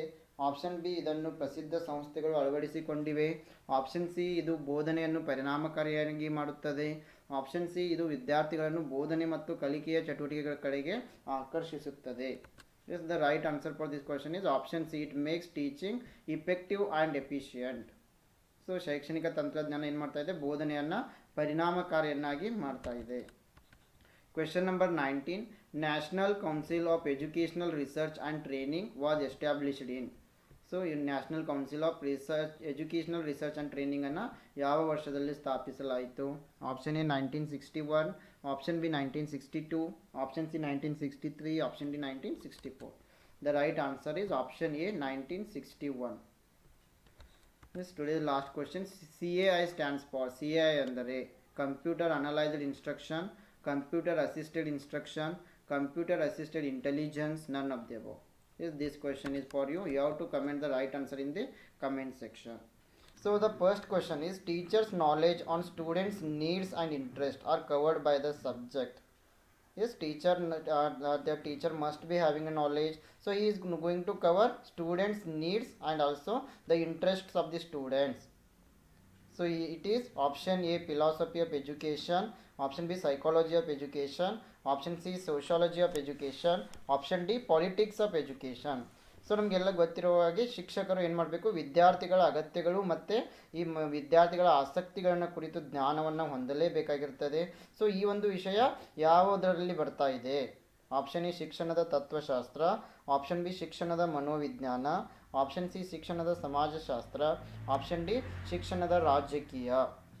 Yes, here the right answer is, it is known as the psychology of education. So option B is correct here. So ಇದಕ್ಕೆ ನಾವು ಏನಂತ ಕರಿತಾ ಇದ್ದೀವಿ? ಶಿಕ್ಷಣದ ಮನೋವಿಜ್ಞಾನ. So the teacher must have knowledge about the needs of the students and also the interest of the students. ಶಿಕ್ಷಕರಿಗೆ ಯಾವಾಗಲೂ ಕೂಡ ಈ ವಿದ್ಯಾರ್ಥಿಗಳ ಆಸಕ್ತಿ ಏನಿದೆ, ಅವರ ಅಗತ್ಯಗಳೇನಿವೆ ಎಂಬುದರ ಬಗ್ಗೆ ಜ್ಞಾನ ಇರಲೇಬೇಕು. ಇದನ್ನು ನಾವು ಶಿಕ್ಷಣದ ಮನೋವಿಜ್ಞಾನ ಅಂತೀವಿ. So educational psychology, it is the study of how human learn and retain knowledge primarily in educational settings like class room. So ಈ ಒಂದು ಶೈಕ್ಷಣಿಕ ಮನೋವಿಜ್ಞಾನ ಅಂತಂತಂದರೆ ಇಲ್ಲಿ ಮಕ್ಕಳು ಯಾವ ರೀತಿ ಜ್ಞಾನವನ್ನು ಪಡಿತಾ ಇದ್ದಾರೆ, ಪಡೆದಿರುವ ಜ್ಞಾನವನ್ನು ಯಾವ ರೀತಿ ಉಳಿಸಿಕೊಳ್ಳಬೇಕು ಎಂಬುದರ ಬಗ್ಗೆ ಅಧ್ಯಯನ ಮಾಡುವುದಾಗಿದೆ. It includes emotional, social, cognitive learning processes. Question number 2, students can be classified into 4 types on the basis of their learning. Which one of the following seeks meaning and reasoning to the learning? So as we all know, there are 4 types of learners are there. So which one is going to represent the reasoning skills? Option A, innovative learner. Option B, analytic learner. Option C common sense learner, option D dynamic learner. So ವಿದ್ಯಾರ್ಥಿಗಳನ್ನು ನಾವು ಏನು ಮಾಡ್ತೀವಿ, ಅವರ ಕಲಿಕೆ ಆಧಾರದ ಮೇಲೆ 4 ವಿಧಗಳಾಗಿ ವಿಂಗಡಣೆಯನ್ನು ಮಾಡಬಹುದು. ಈ ಕೆಳಗಿನವುಗಳಲ್ಲಿ ಯಾವುದು ಕಲಿಕೆಗೆ ಅರ್ಥ ಮತ್ತು ತಾರ್ಕಿಕತೆಯನ್ನು ಹುಡುಕ್ತಾ ಇದೆ? ಆಪ್ಷನ್ ಎ ನವೀನ ಕಲಿಯುವವರು, ಆಪ್ಷನ್ ಬಿ ವಿಶ್ಲೇಷಣಾತ್ಮಕ ಕಲಿಯುವವರು, ಆಪ್ಷನ್ ಸಿ ಸಾಮಾನ್ಯ ಜ್ಞಾನ ಕಲಿಯುವವರು, ಆಪ್ಷನ್ ಡಿ ಡೈನಾಮಿಕ್ ಕಲಿಯುವವರು. Yes, here the right answer for this question is option B, analytical learner is the right answer. ಇಲ್ಲಿ ವಿಶ್ಲೇಷಣಾತ್ಮಕ ಕಲಿಯುವವರು ಏನಾಗಿದೆ, ಸರಿ ಉತ್ತರ ಆಗಿದೆ. So analytic learners, these are primarily interested in acquiring new and accurate facts that lead to their understanding of the concepts and processes. So analytical learners always they want to gain new kind of knowledge, and they always they need accurate facts for the information. So they are going to understand the concept through new knowledge and accurate factors. So ಈ analytical learners, ವಿಶ್ಲೇಷಣಾತ್ಮಕ ಕಲಿಯುವವರು ಯಾವಾಗಲೂ ಹೊಸ ಜ್ಞಾನವನ್ನು ಪಡೆಯುವ ಹಂಬಲನ್ನು ಹೊಂದಿರ್ತಾರೆ. So ಇವರು ಯಾವಾಗಲೂ ಕೂಡ ಈ ಒಂದು ಯಾವುದೇ ಒಂದು ವಿಷಯಕ್ಕೆ ಸರಿಯಾದ ಫ್ಯಾಕ್ಟನ್ನು ಹುಡುಕಲು ಪ್ರಯತ್ನವನ್ನು ಮಾಡ್ತಾ ಇರ್ತಾರೆ. So they learn by thinking through their experience, judging the accuracy of what they encounter and examining details. So analytical learners ಯಾವಾಗಲೂ ಕೂಡ ಅನುಭವದ ಮೂಲಕ, ವಿಚಾರದ ಮೂಲಕ ಜ್ಞಾನವನ್ನು ಪಡಿತಾ ಇದ್ದಾರೆ. They seek meaning and reasoning in their everyday learning. ಅವರು ತಮ್ಮ ದಿನನಿತ್ಯದ ಕಲಿಕೆಯಲ್ಲಿ ಅರ್ಥ ಮತ್ತು ತಾರ್ಕಿಕತೆಗೆ ಮಹತ್ವವನ್ನು ನೀಡ್ತಾರೆ. Question number 3, instruction that takes into account various types of learners and learning styles and it is adapted accordingly is said to be. Option A teacher centered, option B differentiated, option C direct instruction, option D none of the above. So ವಿವಿಧ ರೀತಿಯ ಕಲಿಯುವವರು ಮತ್ತು ಕಲಿಕೆಯ ಶೈಲಿಗಳನ್ನು ಗಣನೆಗೆ ತೆಗೆದುಕೊಂಡು ಅದಕ್ಕೆ ಅನುಗುಣವಾಗಿ ಅಳವಡಿಸಿಕೊಳ್ಳಲಾದ ಸೂಚನೆ. ಆಪ್ಷನ್ ಎ ಶಿಕ್ಷಕ ಕೇಂದ್ರಿತ, ಆಪ್ಷನ್ ಬಿ ವ್ಯತ್ಯಾಸ, ಆಪ್ಷನ್ ಸಿ ನೇರ ಸೂಚನೆ, ಆಪ್ಷನ್ ಡಿ ಮೇಲಿನ ಯಾವುದೂ ಅಲ್ಲ. Yes, here the right answer for this question is option B differentiated teaching style. Yes, differentiation means tailoring instruction to meet individual needs. So the teacher can differentiate in content, process, product or the learning environment or the views of ongoing assessment and flexible grouping make this successful approach to instruction. Question number 4, diversity in student demographics requires common academic standards too. Option A provide a common benchmark for assessment, option B promote genuine learning for high performing students, option C ensure that all states have the same requirements as required by the central government, option D none of the above. ವಿದ್ಯಾರ್ಥಿ ಜನಸಂಖ್ಯಾಶಾಸ್ತ್ರದಲ್ಲಿನ ವೈವಿಧ್ಯತೆಗೆ ಸಾಮಾನ್ಯ ಶೈಕ್ಷಣಿಕ ಮಾನದಂಡಗಳ ಅಗತ್ಯವಿದೆ. Option A ಮೌಲ್ಯಮಾಪನಕ್ಕಾಗಿ ಸಾಮಾನ್ಯ ಮಾನದಂಡವನ್ನು ಒದಗಿಸಲು, option B ಉನ್ನತ ಸಾಧನೆ ಮಾಡುವ ವಿದ್ಯಾರ್ಥಿಗಳಿಗೆ ನಿಜವಾದ ಕಲಿಕೆಯನ್ನು ಉತ್ತೇಜಿಸಲು, ಆಪ್ಷನ್ ಸಿ ಕೇಂದ್ರ ಸರ್ಕಾರದ ಅಗತ್ಯವಿರುವಂತೆ ಎಲ್ಲ ರಾಜ್ಯಗಳು ಒಂದೇ ರೀತಿಯ ಅವಶ್ಯಕತೆಗಳನ್ನು ಹೊಂದಿವೆ ಎಂದು ಖಚಿತಪಡಿಸಿಕೊಳ್ಳಲು, ಆಪ್ಷನ್ ಡಿ ಮೇಲಿನ ಯಾವುದೂ ಅಲ್ಲ. Yes, diversity in student demographics requires common academic standards to provide common benchmark for assessment. So for this, to provide the common benchmark for evaluation or assessment, diversity in student demographics is requires. So we need to give common academic standards. So ವಿದ್ಯಾರ್ಥಿ ಜನಸಂಖ್ಯಾಶಾಸ್ತ್ರದಲ್ಲಿನ ವೈವಿಧ್ಯತೆಗೆ ಸಾಮಾನ್ಯ ಶೈಕ್ಷಣಿಕ ಮಾನದಂಡಗಳ ಅಗತ್ಯವಿದೆ, ಏಕೆಂದರೆ ಮೌಲ್ಯಮಾಪನಕ್ಕಾಗಿ ಸಾಮಾನ್ಯ ಮಾನದಂಡವನ್ನು ಒದಗಿಸಲು. Question number 5, how does slow learning differ from fast learning? Option A slow learning is less effective than fast learning, option B slow learning prioritize depth of understanding while fast learning focuses on speed, option C slow learning relies on instant memorization while fast learning involves critical thinking, option D slow learning only occurs in academic settings whereas fast learning occurs in real life situations. So ನಿಧಾನ ಕಲಿಕೆಯು ವೇಗದ ಕಲಿಕೆಯಿಂದ ಹೇಗೆ ಭಿನ್ನವಾಗಿದೆ? Option A ನಿಧಾನ ಕಲಿಕೆಯು ವೇಗದ ಕಲಿಕೆಗಿಂತ ಕಡಿಮೆ ಪರಿಣಾಮಕಾರಿಯಾಗಿದೆ, ಆಪ್ಷನ್ ಬಿ ನಿಧಾನ ಕಲಿಕೆಯು ತಿಳುವಳಿಕೆಯ ಆಳಕ್ಕೆ ಆದ್ಯತೆ ನೀಡುತ್ತದೆ ಆದರೆ ವೇಗದ ಕಲಿಕೆಯು ವೇಗದ ಮೇಲೆ ಕೇಂದ್ರೀಕರಿಸುತ್ತದೆ, ಆಪ್ಷನ್ ಸಿ ನಿಧಾನಗತಿಯ ಕಲಿಕೆಯು ತ್ವರಿತ ಕಂಠಪಾಠದ ಮೇಲೆ ಅವಲಂಬಿತವಾಗಿದೆ ಆದರೆ ವೇಗದ ಕಲಿಕೆಯು ವಿಮರ್ಶಾತ್ಮಕ ಚಿಂತನೆಯನ್ನು ಒಳಗೊಂಡಿದೆ, ಆಪ್ಷನ್ ಡಿ ನಿಧಾನ ಕಲಿಕೆಯು ಶೈಕ್ಷಣಿಕ ಸೆಟ್ಟಿಂಗ್ಗಳಲ್ಲಿ ಮಾತ್ರ ಸಂಭವಿಸುತ್ತದೆ, ಆದರೆ ನೈಜ ಜೀವನದ ಸಂದರ್ಭಗಳಲ್ಲಿ ವೇಗದ ಕಲಿಕೆಯು ಸಂಭವಿಸುತ್ತದೆ. Yes, here the right answer is option B.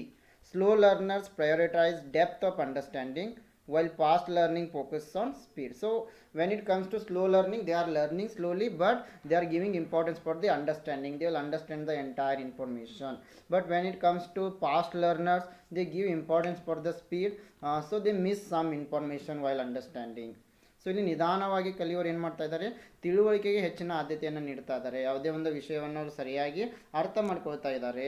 ಆದರೆ ವೇಗವಾಗಿ ಕಲಿಯೋರು ಏನು ಮಾಡ್ತಾ ಇದ್ದಾರೆ, ಅವರು ವೇಗಕ್ಕೆ ಹೆಚ್ಚಿನ ಮಹತ್ವವನ್ನು ನೀಡ್ತಾ ಇರೋದ್ರಿಂದ ವಿಷಯವನ್ನು ಸರಿಯಾಗಿ ಅರ್ಥ ಮಾಡಿಕೊಳ್ಳುವಲ್ಲಿ ಸ್ವಲ್ಪ ತಪ್ಪಬಹುದು. Slow learners emphasize the deep understanding of the material, allowing learners to grasp concept thoroughly and retain knowledge for the long term. So slow learner ಅವರು ನಿಧಾನವಾಗಿ ಅರ್ಥ ಮಾಡಿಕೊಳ್ಳುವ ಮೂಲಕ ಮಾಹಿತಿಯನ್ನು ಹೆಚ್ಚಿನ ಸಮಯದವರೆಗೆ ನೆನಪಿನಲ್ಲಿಟ್ಕೊಳ್ತಾರೆ. It involves taking the time to explore and comprehend complex ideas, often through critical thinking, reflection and active engagement with the material. So slow learners, they are learning slowly and they are understanding the information. So they think critically, they reflect on it. So ಯಾವಾಗಲೂ ನಿಧಾನವಾಗಿ ಕಲಿಯೋರು ಯಾವುದೇ ವಿಷಯವನ್ನು ನಿಧಾನವಾಗಿ ಸರಿಯಾಗಿ ಅರ್ಥ ಮಾಡಿಕೊಳ್ಳುವ ಮೂಲಕ ಜ್ಞಾನವನ್ನು ಪಡಿತಾ ಇದ್ದಾರೆ. ಅದರ ಮೇಲೆ ಅವರು ವಿಮರ್ಶಾತ್ಮಕವಾಗಿ ಯೋಚಿಸ್ತಾ ಇದ್ದಾರೆ. But fast learners places a greater emphasis on quickly acquiring information or skills.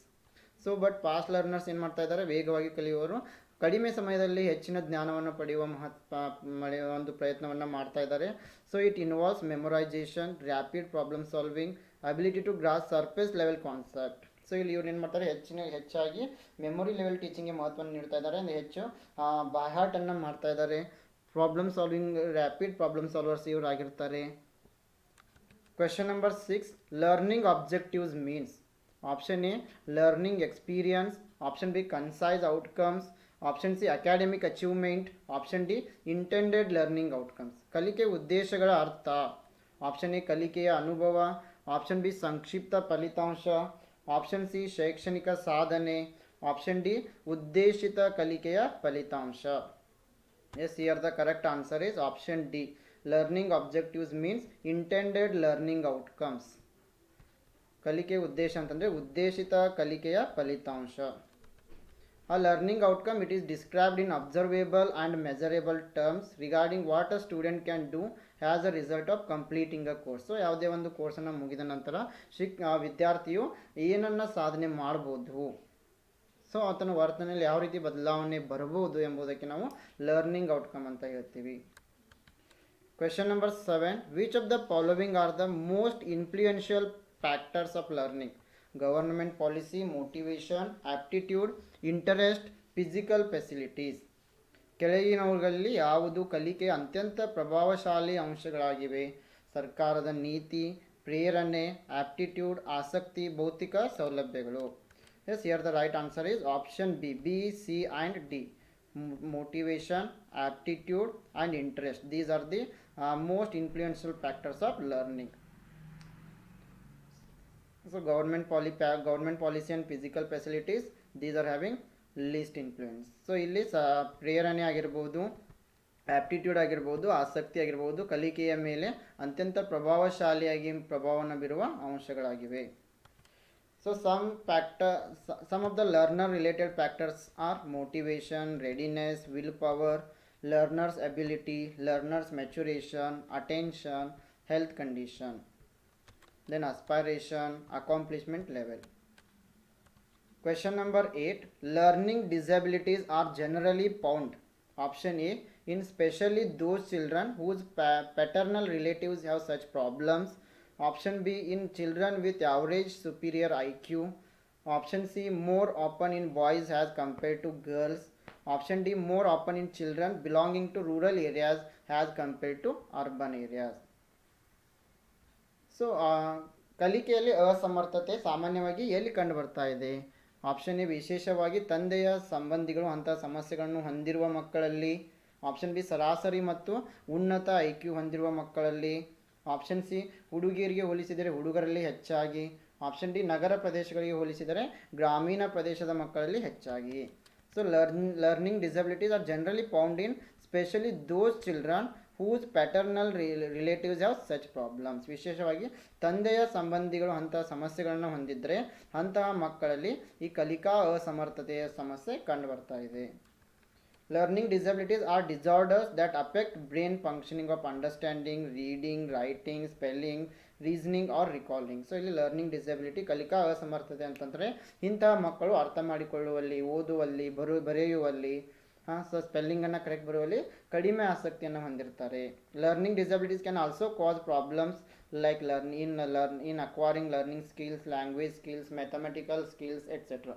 So ಇಂತಹ ಮಕ್ಕಳು ಯಾವುದೇ ಒಂದು ಕಲಿಯುವುದರಲ್ಲಿ, ಭಾಷೆಯನ್ನು ಕಲಿಯುವುದರಲ್ಲಿ, ಸೊ ಕೌಶಲ್ಯಗಳನ್ನ ಕಲಿಯುವುದರಲ್ಲಿ ಹೆಚ್ಚಿನ ಆಸಕ್ತಿಯನ್ನು ಹೊಂದಿರುವುದಿಲ್ಲ. Question number 9. Which of the following is a social characteristic of learner? Option A, power of sensory perception. Option B, thinking ability. Option C, power of synthetic imagination. Option D, ability to relate oneself with others. So which is a characteristic of social learner? ಈ ಕೆಳಗಿನಲ್ಲಿ ಯಾವುದು ಸಾಮಾಜಿಕ ಕಲಿಯುವವರ ಲಕ್ಷಣವಾಗಿದೆ? Option A ಸಂವೇದನಾ ಗ್ರಹಿಕೆಯ ಶಕ್ತಿ. Option B ಆಲೋಚನಾ ಸಾಮರ್ಥ್ಯ. Option C ಸಂಶ್ಲೇಷಿತ ಕಲ್ಪನೆಯ ಶಕ್ತಿ. ಆಪ್ಷನ್ ಡಿ ಇತರರೊಂದಿಗೆ ತನ್ನನ್ನು ತಾನು ಸಂಪರ್ಕಿಸುವ ಸಾಮರ್ಥ್ಯ. The right answer is option D. Social characteristic of learner is ability to relate oneself with others. ಇತರರೊಂದಿಗೆ ತನ್ನನ್ನು ತಾನು ಸಂಪರ್ಕಿಸುವ ಸಾಮರ್ಥ್ಯಕ್ಕೆ ಏನಂತೀವಿ? ಸಾಮಾಜಿಕ ಕಲಿಯುವವರ ಲಕ್ಷಣ. So social characteristics of learners are some this assessing one's place within a group, craving for social acceptance, feelings of self-efficacy, ability to relate oneself with family, peers, neighbors and relatives, development of interpersonal skills, modeling the behavior and communication, etc. Question number 10. Which combination of teaching methods listed below would encourage the learner-centered paradigm? Option A, individualized instruction and lecture method. Option B, simulation and demonstration. Option C, lecture method and experimentation. Option D, projects and direct experiences. ಕೆಳಗೆ ಪಟ್ಟಿ ಮಾಡಲಾದ ಬೋಧನಾ ವಿಧಾನಗಳ ಯಾವ ಸಂಯೋಜನೆಯು ಕಲಿಯುವವರ ಕೇಂದ್ರಿತ ಮಾದರಿಯನ್ನು ಪ್ರೋತ್ಸಾಹಿಸುತ್ತದೆ? Option A, ವೈಯಕ್ತಿಕಗೊಳಿಸಿದ ಸೂಚನೆ ಮತ್ತು ಉಪನ್ಯಾಸ ವಿಧಾನ. ಆಪ್ಷನ್ ಬಿ, ಸಿಮ್ಯುಲೇಷನ್ ಮತ್ತು ಪ್ರದರ್ಶನ. ಆಪ್ಷನ್ ಸಿ, ಉಪನ್ಯಾಸ ವಿಧಾನ ಮತ್ತು ಪ್ರಯೋಗ. ಆಪ್ಷನ್ ಡಿ, ಯೋಜನೆಗಳು ಮತ್ತು ನೇರ ಅನುಭವ. Yes, here the right answer is option D, projects and direct experiences. ಯೋಜನೆಗಳು ಮತ್ತು ನೇರ ಅನುಭವಗಳು ಇವು ಕಲಿಯುವರ ಕೇಂದ್ರಿತ ಮಾದರಿಗಳಾಗಿವೆ. Project method and direct experiences are learner centred methods. Question number 11. According to WHO, World Health Organization, which age group falls in adolescence? WHO ನ ಪ್ರಕಾರ ಹದಿಹರೆಯದ ಯಾವ ವಯಸ್ಸಿನ ಗುಂಪು ಬರ್ತಾ ಇದೆ? Option A 10 to 20, option B 10 to 24, option C 15 to 24, option D 10 to 19. Yes, here the right answer for this question is option D, 10 to 19 is known as the age of adolescence. 10 ರಿಂದ 19 ವಯಸ್ಸಿನ ಮಕ್ಕಳನ್ನು ನಾವು ಹದಿಹರೆಯದ ವಯಸ್ಸಿನ ಮಕ್ಕಳು ಅಂತ ಕರಿತಾ EV. Infancy period is 0 to 2 years, early childhood 2 to 6, late childhood 6 to 11, adolescence 10 to 19. Question number 12. From the following list of methods of teaching used in institutions of higher learning, identify those which are learner centered. So ಇಲ್ಲಿ ಕೂಡ learner centred ವಿದ್ಯಾರ್ಥಿ ಕೇಂದ್ರಿತ teaching ಮೆಥಡನ್ನು find out ಮಾಡಬೇಕಾಗಿದೆ. Project work, chalk and talk, lecturing with audio visual, computer aided instruction, simulation and role playing. Yes, here the right answer is option B, only D and E. Computer aided instruction and simulation and role playing, these are the learner centred methods. Question number 13. Individual differences in learning process are given the least importance in. Option A, naturalism. Option B, realism. Option C, idealism. Option D, pragmatism. So ಕಲಿಕೆಯ ಪ್ರಕ್ರಿಯೆಯಲ್ಲಿ ವೈಯಕ್ತಿಕ ವ್ಯತ್ಯಾಸಗಳಿಗೆ ಕನಿಷ್ಠ ಪ್ರಾಮುಖ್ಯತೆಯನ್ನು ನೀಡಲಾಗಿದೆ. Option A ನೈಸರ್ಗಿಕವಾದದಲ್ಲಿ, option B ವಾಸ್ತವಿಕವಾದ, option C ಆದರ್ಶವಾದ, ಆಪ್ಷನ್ ಡಿ ವ್ಯಾವಹಾರಿಕವಾದ. Yes, here the right answer is option C. In idealism, the least importance is given for the individual differences. So ಈ ಒಂದು ಆದರ್ಶವಾದ ತತ್ವದಲ್ಲಿ ಏನು ಮಾಡಲಾಗಿದೆ, ವೈಯಕ್ತಿಕ ವ್ಯತ್ಯಾಸಗಳಿಗೆ ಕನಿಷ್ಠ ಪ್ರಾಮುಖ್ಯತೆಯನ್ನು ನೀಡಲಾಗಿದೆ. So as per idealist, the teacher must be an ideal role model in order to serve as an example for the student, both intellectually and morally. They believe that the teacher should not only understand the stages of learning but also maintain constant concern about the ultimate purpose of learning. Question number 14. Reinforcement is provided by any factor that increases the probability that a response will be repeated. Which of the following can be factors of reinforcement? Praise, token reward, simply succeeding in a task, all of the above. ಪ್ರತಿಕ್ರಿಯೆಯನ್ನು ಪುನರಾವರ್ತಿಸುವ ಸಂಭವನೀಯತೆಯನ್ನು ಹೆಚ್ಚಿಸುವ ಯಾವುದೇ ಅಂಶದಿಂದ ಬಲವರ್ಧನೆಯನ್ನು ಒದಗಿಸಲಾಗುತ್ತದೆ. ಕೆಳಗಿನವುಗಳಲ್ಲಿ ಯಾವುದು ಬಲವರ್ಧನೆಯ ಅಂಶ ಆಗಿರಬಹುದು? ಪ್ರಶಂಸೆ, ಟೋಕನ್, ಬಹುಮಾನ, ಒಂದು ಕಾರ್ಯದಲ್ಲಿ ಸರಳವಾಗಿ ಯಶಸ್ವಿಯಾಗುವುದು, ಮೇಲಿನ ಎಲ್ಲ. Yes, option D is right here. Praise, token rewards, and then succeeding in our task, all these are factors of reinforcement. So ಈ ಪ್ರಶಂಸೆ ಆಗಿರ್ಬೋದು, ಬಹುಮಾನ ನೀಡುವುದಾಗಿರ್ಬೋದು, ಕಾರ್ಯದಲ್ಲಿ ಯಶಸ್ವಿ ಆಗುವುದಾಗಿರ್ಬೋದು, ಎಲ್ಲವೂ ಕೂಡ ಬಲವರ್ಧನೆಯ ಅಂಶಗಳಾಗಿವೆ. So question number 15. Which among the following gives more freedom to the learner to interact? Use of film, small group discussion, lectures by experts, viewing country-wide classroom program on TV. ಈ ಕೆಳಗಿನವುಗಳಲ್ಲಿ ಯಾವುದು ಕಲಿಯುವವರಿಗೆ ಸಂವಹನ ನಡೆಸಲು ಹೆಚ್ಚಿನ ಸ್ವಾತಂತ್ರ್ಯವನ್ನು ನೀಡ್ತಾ ಇದೆ? ಆಪ್ಷನ್ ಎ ಚಲನಚಿತ್ರದ ಬಳಕೆ, ಆಪ್ಷನ್ ಬಿ ಸಣ್ಣ ಗುಂಪು ಚರ್ಚೆ, ಆಪ್ಷನ್ ಸಿ ತಜ್ಞರಿಂದ ಉಪನ್ಯಾಸ, ಆಪ್ಷನ್ ಡಿ ಟಿವಿಯಲ್ಲಿ ದೇಶಾದ್ಯಂತ ತರಗತಿ ಕಾರ್ಯಕ್ರಮವನ್ನು ವೀಕ್ಷಿಸುವುದು. Yes, here the right answer is option B small group discussion, ಸಣ್ಣ ಗುಂಪು ಚರ್ಚೆ. ಸೊ ಇದು ಕಲಿಯೋರಿಗೆ ಹೆಚ್ಚು ಸ್ವಾತಂತ್ರ್ಯವನ್ನು ನೀಡ್ತಾ ಇದೆ. Small group discussions will give more freedom to the learners. Question number 16. Morphographs is the term associated with corrective spelling, corrective reading, corrective learning, corrective behaviour. So morphographs ಎಂಬುದು ಯಾವುದಕ್ಕೆ ಸಂಬಂಧಿಸಿದೆ?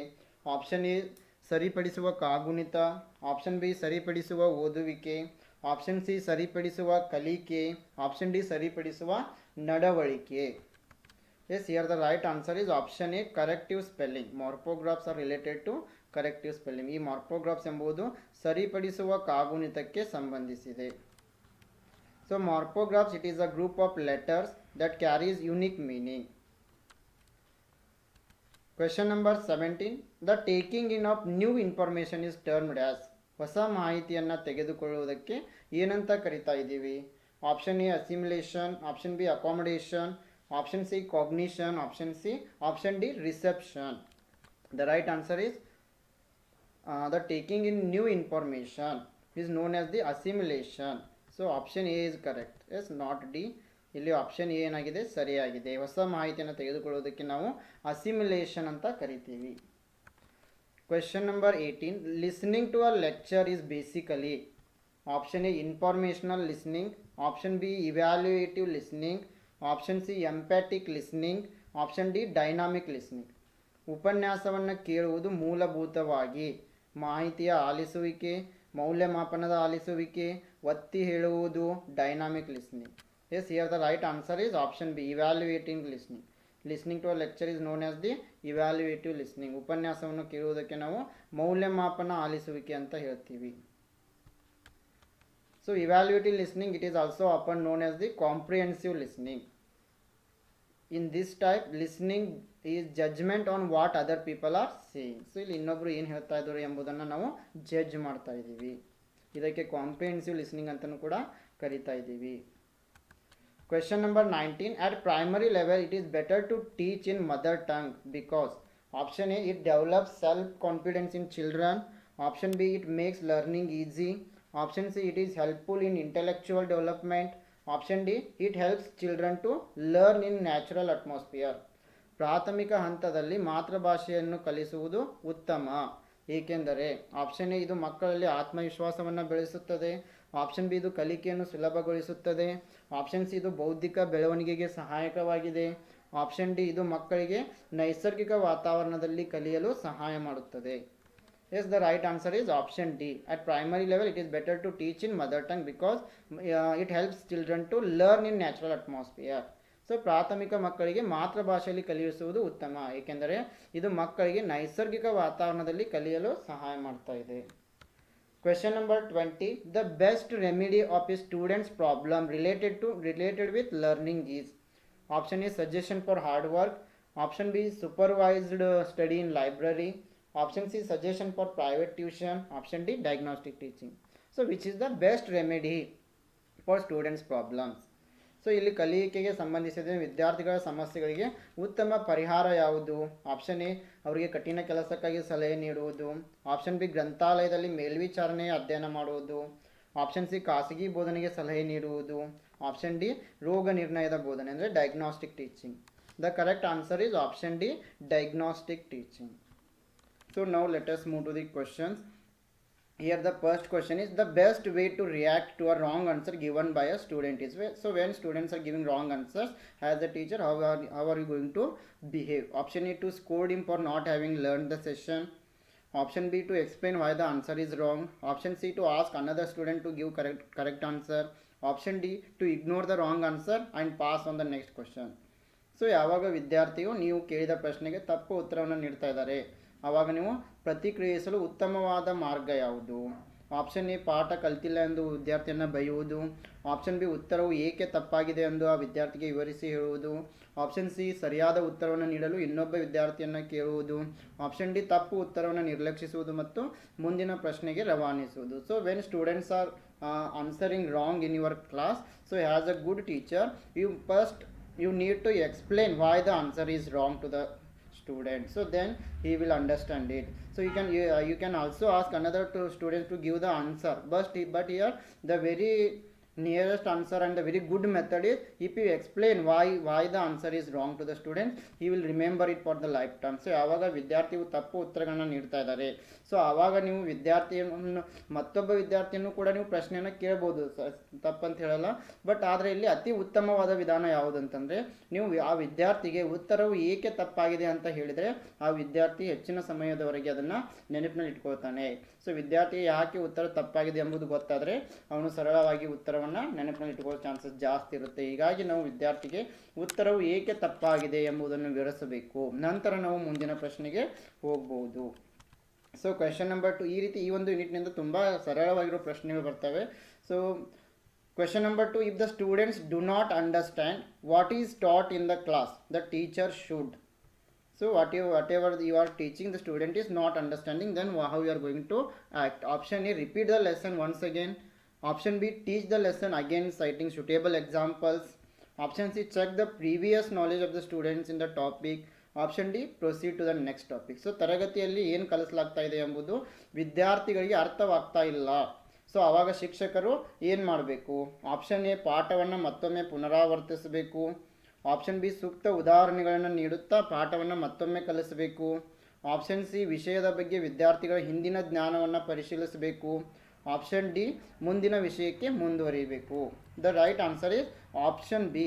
when students are not understanding your lesson, so as a good teacher you have to teach it once again by giving good examples. So whenever you are giving good examples and you are teaching once again, students will catch it. So ಯಾವಾಗ ವಿದ್ಯಾರ್ಥಿ ಸೂಕ್ತ ಉದಾಹರಣೆಗಳನ್ನು ನೀಡುವುದರ ಮೂಲಕ ಶಿಕ್ಷಕರು ಮತ್ತೊಮ್ಮೆ ಪಾಠವನ್ನು repeat ಮಾಡ್ತಾ ಇದ್ದಾರೆ, ಸೊ ಆವಾಗ ವಿದ್ಯಾರ್ಥಿಗಳು ಅರ್ಥ ಮಾಡ್ಕೊಳ್ತಾರೆ. ಸೊ ಹೀಗಾಗಿ ಯಾವುದೇ ಒಂದು ವಿದ್ಯಾರ್ಥಿ ನಾವು ಕಲಿಸಿದ ಪಾಠ ಅರ್ಥ ಆಗಲಿಲ್ಲ ಅಂತಂದರೆ ಮತ್ತೊಮ್ಮೆ ಅವರಿಗೆ ಉದಾಹರಣೆಗಳನ್ನು ನೀಡುವುದರ ಮೂಲಕ ಕಲಿಸಬೇಕಾಗ್ತಾ ಇದೆ. ಸೊ ಹೀಗಾಗಿ ಆಪ್ಷನ್ 2 ಏನಾಗಿದೆ ಇಲ್ಲಿ? ಆಪ್ಷನ್ ಬಿ ಸರಿಯಾಗಿದೆ. Question number 3, when a student asks a question to which the teacher has no direct correct answer, he should. So the student is asking some other questions, so you don't know the answer, how you are going to react? Option A, give some vague answer and satisfy the student. Option B, tell the student not to ask much irrelevant questions. Option C, tell the student that he would give the correct answer later. Option D, ask the student to find out the answer himself from the books in the library. So ಒಬ್ಬ ವಿದ್ಯಾರ್ಥಿ ಶಿಕ್ಷಕರಿಗೆ ಪ್ರಶ್ನೆಯನ್ನು ಕೇಳ್ತಾ ಇದ್ದಾನೆ, ಆದರೆ ಶಿಕ್ಷಕರಿಗೆ ನೇರವಾದ ಮತ್ತು ಸರಿಯಾದ ಉತ್ತರ ಗೊತ್ತಿಲ್ಲ. ಹಾಗಾಗಿ ಅವರು ಏನು ಮಾಡಬೇಕು? ಆಪ್ಷನ್ ಎ, ಕೆಲವು ಅಸ್ಪಷ್ಟ ಉತ್ತರವನ್ನು ನೀಡಿ ವಿದ್ಯಾರ್ಥಿಯನ್ನು ತೃಪ್ತಿಪಡಿಸಬೇಕು. ಆಪ್ಷನ್ ಬಿ ಹೆಚ್ಚು ಅಪ್ರಸ್ತುತ ಪ್ರಶ್ನೆಗಳನ್ನು ಕೇಳದಂತೆ ವಿದ್ಯಾರ್ಥಿಗೆ ತಿಳಿಸಬೇಕು. ಆಪ್ಷನ್ ಸಿ ನಂತರ ಸರಿಯಾದ ಉತ್ತರವನ್ನು ನೀಡುವುದಾಗಿ ವಿದ್ಯಾರ್ಥಿಗೆ ತಿಳಿಸಬೇಕು. ಆಪ್ಷನ್ ಡಿ ಲೈಬ್ರರಿಯಲ್ಲಿರೋ ಪುಸ್ತಕಗಳಿಂದ ಸ್ವತಃ ಉತ್ತರವನ್ನು ಕಂಡುಹಿಡಿಯಲು ವಿದ್ಯಾರ್ಥಿಯನ್ನು ಕೇಳಬೇಕು. So when students are asking some irrelevant questions and if you don't know the answer, you cannot give vague answer. Don't try to satisfy the student. So and also you please don't ask the students. Tell the students that don't ask irrelevant questions and don't ask the students to find out the answer. If they know, they could not ask the questions. So what good teacher will do? Tell the student that he would give the correct answer later. So teacher can tell the student to like this, and he can go through the other materials, he can search, then he can give the answer. So ಯಾವಾಗ ವಿದ್ಯಾರ್ಥಿಗೆ ಕೇಳಿರೋ ಪ್ರಶ್ನೆಗೆ ಶಿಕ್ಷಕರ ಹತ್ರ ಉತ್ತರ ಇರುವುದಿಲ್ಲ, ಶಿಕ್ಷಕರು ಅಸ್ಪಷ್ಟ ಉತ್ತರವನ್ನು ನೀಡಬಾರ್ದು, ವಿದ್ಯಾರ್ಥಿಗಳಿಗೆ ಪ್ರಶ್ನೆಗಳನ್ನು ಕೇಳದಂತೆ ಬೈಬಾರ್ದು. ಸೊ ವಿದ್ಯಾರ್ಥಿಗಳಿಗೆ ಸ್ವತಃ ಉತ್ತರವನ್ನು ಹುಡುಕಲು ಹೇಳಬಾರ್ದು. ಬದಲಾಗಿ ಏನು ಮಾಡಬೇಕು, ಆ ವಿದ್ಯಾರ್ಥಿಗೆ ಉತ್ತರವನ್ನು ನಂತರ ತಿಳಿಸುವುದಾಗಿ, ಮುಂದಿನ ತರಗತಿಯಲ್ಲಿ ತಿಳಿಸುವುದಾಗಿ ಹೇಳಬೇಕು. ಮತ್ತು ಶಿಕ್ಷಕರು ಬೇರೆ ಬೇರೆ ಮಟ್ಟಿಲ್ಗಳನ್ನ ಫಾಲೋ ಅಪ್ ಮಾಡಿ ಆ ಒಂದು ಪ್ರಶ್ನೆಗೆ ಉತ್ತರವನ್ನು ಕಂಡುಹಿಡಿದು ಮುಂದಿನ ತರಗತಿಯಲ್ಲಿ ಆ ವಿದ್ಯಾರ್ಥಿಗೆ ಆ ಪ್ರಶ್ನೆಗೆ ಉತ್ತರವನ್ನು ನೀಡಬೇಕಾಗುತ್ತೆ. ಸೊ ಆಪ್ಷನ್ ಸಿ ಸರಿಯಾಗಿದೆ. Question number 4. Which of the following teacher can be identified with authoritarian teaching style? Option A democratic teacher, option B indirect teacher, option C laissez-faire teacher, option D direct instruction teacher. ಕೆಳಗಿನ ಯಾವ ಶಿಕ್ಷಕರನ್ನು ನಾವು ಸರ್ವಾಧಿಕಾರಿ ಬೋಧನಾ ಶೈಲಿಯೊಂದಿಗೆ ಗುರುತಿಸಬಹುದು? ಪ್ರಜಾಪ್ರಭುತ್ವ ಶಿಕ್ಷಕ, ಪರೋಕ್ಷ ಶಿಕ್ಷಕ, ಲೇಸೆಸ್-ಫೇರ್ ಶಿಕ್ಷಕ, ನೇರ ಸೂಚನಾ ಶಿಕ್ಷಕ. Yes, here the right answer is option D is right answer, direct instruction teacher. So the direct instruction teacher can be identified with authoritarian teaching style. So ಸರ್ವಾಧಿಕಾರಿ ಬೋಧನಾ ಶೈಲಿಯನ್ನು ನಾವು ನೇರ ಸೂಚನಾ ಶಿಕ್ಷಕರಲ್ಲಿ ಕಾಣ್ತೀವಿ. So here option D is correct. So question number 5. As a teacher, what will you do if students do not attend your class? So some students are missing your class, so how you are going to react? Option A, blame students for their absence from the class. Option B, ponder over the present attitude of students in a calm manner. Option C, think about using some interesting techniques of teaching. Option D, try to understand the reasons and try to eliminate them. ಶಿಕ್ಷಕರಾಗಿ ವಿದ್ಯಾರ್ಥಿಗಳು ನಿಮ್ಮ ತರಗತಿಗೆ ಹಾಜರಾಗದಿದ್ದರೆ ನೀವು ಏನು ಮಾಡ್ತೀರಿ? Option A, ತರಗತಿಗೆ ಗೈರು ಹಾಜರಾಗಲು ವಿದ್ಯಾರ್ಥಿಗಳನ್ನು ದೂಷಿಸುವುದು. ಆಪ್ಷನ್ ಬಿ, ವಿದ್ಯಾರ್ಥಿಗಳ ಪ್ರಸ್ತುತ ಮನೋಭಾವವನ್ನು ಶಾಂತ ರೀತಿಯಲ್ಲಿ ವಿಚಾರ ಮಾಡುವುದು. ಆಪ್ಷನ್ ಸಿ, ಬೋಧನೆಯ ಕೆಲವು ಆಸಕ್ತಿದಾಯಕ ತಂತ್ರಗಳನ್ನು ಬಳಸುವುದು. ಆಪ್ಷನ್ ಡಿ, ಕಾರಣಗಳನ್ನು ಅರ್ಥ ಮಾಡಿಕೊಳ್ಳಲು ಪ್ರಯತ್ನಿಸಿ ಮತ್ತು ಅವುಗಳನ್ನು ತೊಡೆದು ಹಾಕಲು ಪ್ರಯತ್ನಿಸುವುದು. Yes, when students are missing your class, so you can also think about interesting techniques of teaching, but the main and important thing is first you should try to understand why students are missing the class, what are the reasons, and you need to eliminate those mistakes. Then students will understand, then you can think about the changing your techniques of teaching. So ಯಾವಾಗ ವಿದ್ಯಾರ್ಥಿಗಳು ನಿಮ್ಮ ತರಗತಿಯನ್ನು ಹಾಜರಾಗ್ತಾ ಇಲ್ಲ ಅಂತಂದರೆ ನೀವು ಅವರಿಗೆ ಬೈಯೋದಕ್ಕಿಂತ ಮೊದಲು, ಶಾಂತ ರೀತಿಯಲ್ಲಿ ವಿಚಾರ ಮಾಡೋದಕ್ಕಿಂತ ಮೊದಲು, ಅಥವಾ ನಿಮ್ಮ ಬೋಧನಾ ತಂತ್ರಗಳನ್ನು ಕೂಡ ಬದಲಾಯಿಸಬೇಕು. ಆದರೆ ಇದಕ್ಕಿಂತ ಮೊದಲು ಏನು ಮಾಡಬೇಕಂದ್ರೆ ನಾವು ಮೊದಲು ವಿದ್ಯಾರ್ಥಿಗಳು ಯಾಕೆ ತರಗತಿಯನ್ನು ಅಟೆಂಡ್ ಮಾಡ್ತಾ ಇಲ್ಲ ಎಂಬುದಕ್ಕೆ ನಾವು ಕಾರಣಗಳನ್ನು ತಿಳಿದುಕೊಳ್ಬೇಕು, ಅವುಗಳನ್ನು ತೊಡೆದು ಹಾಕಲು ಪ್ರಯತ್ನವನ್ನು ಮಾಡಬೇಕು. ಸೊ ಆವಾಗ ನಾವು ಇದಾದ ನಂತರ ಬೇಕಾದರೆ ನಾವು ನಮ್ಮ ಬೋಧನಾ ತಂತ್ರಗಳ ಬಗ್ಗೆ ಯೋಚಿಸಬೇಕಾಗುತ್ತೆ. ಹಾಗಾಗಿ ಇಲ್ಲಿ ಇಂಥ ಸಂದರ್ಭದಲ್ಲಿ ಸ್ವಲ್ಪ ಎರಡೆರಡು ಆಪ್ಷನ್ಗಳು ನೋಡಿ ಕನ್ಫ್ಯೂಷನ್ ಆಗುತ್ತೆ, ಸ್ವಲ್ಪ ಯೋಚನೆ ಮಾಡಬೇಕು. ಸೊ ಯಾವಾಗ ವಿದ್ಯಾರ್ಥಿಗಳು ಪ್ರಶ್ನೆಗಳು ತುಂಬ ಈಸಿ ಇರ್ತವೆ, ಆದರೆ ಸ್ವಲ್ಪ ಕನ್ಫ್ಯೂಷನನ್ನು ಹುಟ್ಟಾಕ್ತವೆ. ಸೊ ಯಾವಾಗ ವಿದ್ಯಾರ್ಥಿಗಳು ತರಗತಿಯನ್ನು ಅಟೆಂಡ್ ಆಗ್ತಾ ಇಲ್ಲ ಆವಾಗ ನಾವು ಮೊದಲು ವಿದ್ಯಾರ್ಥಿಗಳು ಯಾಕೆ ತರಗತಿಯನ್ನು ಅಟೆಂಡ್ ಆಗ್ತಾ ಇಲ್ಲ ಎಂಬುದಕ್ಕೆ ಕಾರಣಗಳನ್ನು ಹುಡುಕಬೇಕು, ಅವುಗಳಿಗೆ ಸೊಲ್ಯೂಷನನ್ನು ನೀಡಬೇಕು. ನಂತರ ವಿದ್ಯಾರ್ಥಿಗಳು ತರಗತಿಯನ್ನು ಅಟೆಂಡ್ ಮಾಡಲು ಪ್ರಾರಂಭಿಸ್ತಾರೆ. Question number 6. A teacher is strict in maintaining discipline in the class, both in curricular and extracurricular activities. However, there is always room for discussion regarding clarification of doubts in teaching, learning, and conducting other activities. What is the approach of teacher towards students? Authoritative, democratic, flexible, rigid. ಪಠ್ಯ ಮತ್ತು ಪಠ್ಯೇತರ ಚಟುವಟಿಕೆಗಳಲ್ಲಿ ತರಗತಿಯಲ್ಲಿ ಶಿಸ್ತನ್ನು ಕಾಪಾಡಿಕೊಳ್ಳುವಲ್ಲಿ ಶಿಕ್ಷಕರು ಕಟ್ಟುನಿಟ್ಟಾಗಿರುತ್ತಾರೆ. ಆದಾಗ್ಯೂ ಕೂಡ ಬೋಧನಾ ಕಲಿಕೆ ಮತ್ತು ಇತರ ಚಟುವಟಿಕೆಗಳನ್ನು ನಡೆಸುವುದರಲ್ಲಿ ಸಂದೇಹಗಳ ಸ್ಪಷ್ಟೀಕರಣದ ಬಗ್ಗೆ ಚರ್ಚೆಗೆ ಯಾವಾಗಲೂ ಕೂಡ ಅವಕಾಶ ಇರುತ್ತೆ. ಹಾಗಾದರೆ ವಿದ್ಯಾರ್ಥಿಗಳ ಕಡೆಗೆ ಶಿಕ್ಷಕರ ವರ್ತನೆ ಏನು? ಆಪ್ಷನ್ ಎ ಅಧಿಕೃತ, ಆಪ್ಷನ್ ಬಿ ಪ್ರಜಾಪ್ರಭುತ್ವ, ಆಪ್ಷನ್ ಸಿ ಹೊಂದಿಕೊಳ್ಳುವ, option D rigid. Yes, here the right answer is option C flexible, ಹೊಂದಿಕೊಳ್ಳುವ. It means that the teacher is very flexible. ಅಂದರೆ ಇಲ್ಲಿ ಶಿಕ್ಷಕರು ವಿದ್ಯಾರ್ಥಿಯೊಂದಿಗೆ ಹೊಂದಿಕೊಳ್ಳುವ ಸ್ವಭಾವವನ್ನು ಹೊಂದಿದ್ದಾರೆ. Question number 7. If students pass remarks on you while you are working as a teacher, you will option A punish them, option B expel them from the college, option C take revenge while evaluating internal test copies, option D be impartial at the time of evaluation. Yes, if students are passing remarks on you, how you are going to react? ನೀವು ಶಿಕ್ಷಕರಾಗಿ ಕೆಲಸ ಮಾಡ್ತಾ ಇದ್ದೀರಾ, ವಿದ್ಯಾರ್ಥಿಗಳು ನಿಮ್ಮ ಮೇಲೆ ಟೀಕೆಗಳನ್ನು ರವಾನೆ ಮಾಡ್ತಾ ಇದ್ದಾರೆ, ಆವಾಗ ನೀವು ಹೇಗೆ ರಿಯಾಕ್ಟ್ ಮಾಡ್ತೀರಿ? ಆಪ್ಷನ್ ಎ ವಿದ್ಯಾರ್ಥಿಗಳನ್ನ ಶಿಕ್ಷಿಸ್ತಾ ಇದ್ದೀರಾ, ಆಪ್ಷನ್ ಬಿ ಅವರನ್ನು ಕಾಲೇಜಿನಿಂದ ಹೊರಗೆ ಹಾಕ್ತೀರಾ, ಆಪ್ಷನ್ ಸಿ ಆಂತರಿಕ ಪರೀಕ್ಷಾ ಪ್ರತಿಗಳನ್ನು ಮೌಲ್ಯಮಾಪನ ಮಾಡುವಾಗ ಶೇಡನ್ನು ತೀರಿಸ್ಕೊಳ್ತೀರಾ, ಆಪ್ಷನ್ ಡಿ ಮೌಲ್ಯಮಾಪನ ಸಮಯದಲ್ಲಿ ನಿಷ್ಪಕ್ಷಪಾತರಾಗಿರ್ತೀರಿ. So good teacher, if the students are passing remarks on him, the teacher will be impartial at the time of evaluation. So option D is correct. So ಯಾವಾಗಲೂ ಕೂಡ ಉತ್ತಮವಾದ ಶಿಕ್ಷಕರು ಈ ಮೌಲ್ಯಮಾಪನ ಸಮಯದಲ್ಲಿ ನಿಷ್ಪಕ್ಷಪಾತರಾಗಿರ್ತಾರೆ. ಸೊ ವಿದ್ಯಾರ್ಥಿಗಳು ಟೀಕೆ ಮಾಡಿದ್ರೂ ಕೂಡ ಮೌಲ್ಯಮಾಪನದ ಸಮಯದಲ್ಲಿ ನಾವು ನಿಷ್ಪಕ್ಷಪಾತದಿಂದ ಇರಬೇಕಾಗ್ತಾ ಇದೆ. ಸೊ ಹಾಗಾಗಿ ಆಪ್ಷನ್ ಡಿ ಸರಿಯಾಗಿದೆ. Question number 8. Discussion in class will be more effective if the topic of discussion is option A not introduced, option B stated before the start of the discussion, option C written on the board without introducing it, option D inform to the students in advance. So ಚರ್ಚೆಯ ವಿಷಯವಾಗಿದ್ದರೆ ತರಗತಿಯಲ್ಲಿ ಚರ್ಚೆಯು ಹೆಚ್ಚು ಪರಿಣಾಮಕಾರಿಯಾಗ್ತದೆ. So ಅಂದರೆ ಇಲ್ಲಿ ಚರ್ಚೆಯಲ್ಲಿ ಭಾಗವಹಿಸುವಿಕೆ, ಯಾವಾಗ ಚರ್ಚಾ ವಿಧಾನ ಹೆಚ್ಚು ಪರಿಣಾಮಕಾರಿಯಾಗುತ್ತೆ?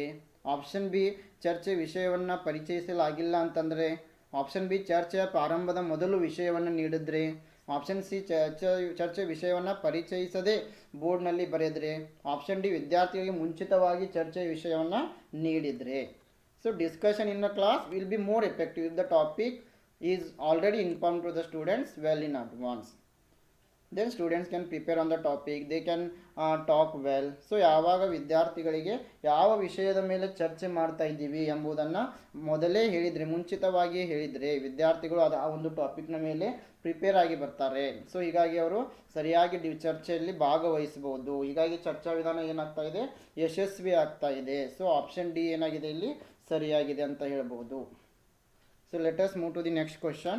All of the following are the characteristic features of an effective teacher except option A emphasis upon maintaining standards of education, option B emphasizing group discussion for the purpose of clarifying the objectives, option C emphasis upon providing solution of immediate problems, option D differential treatment meted out to students of his class.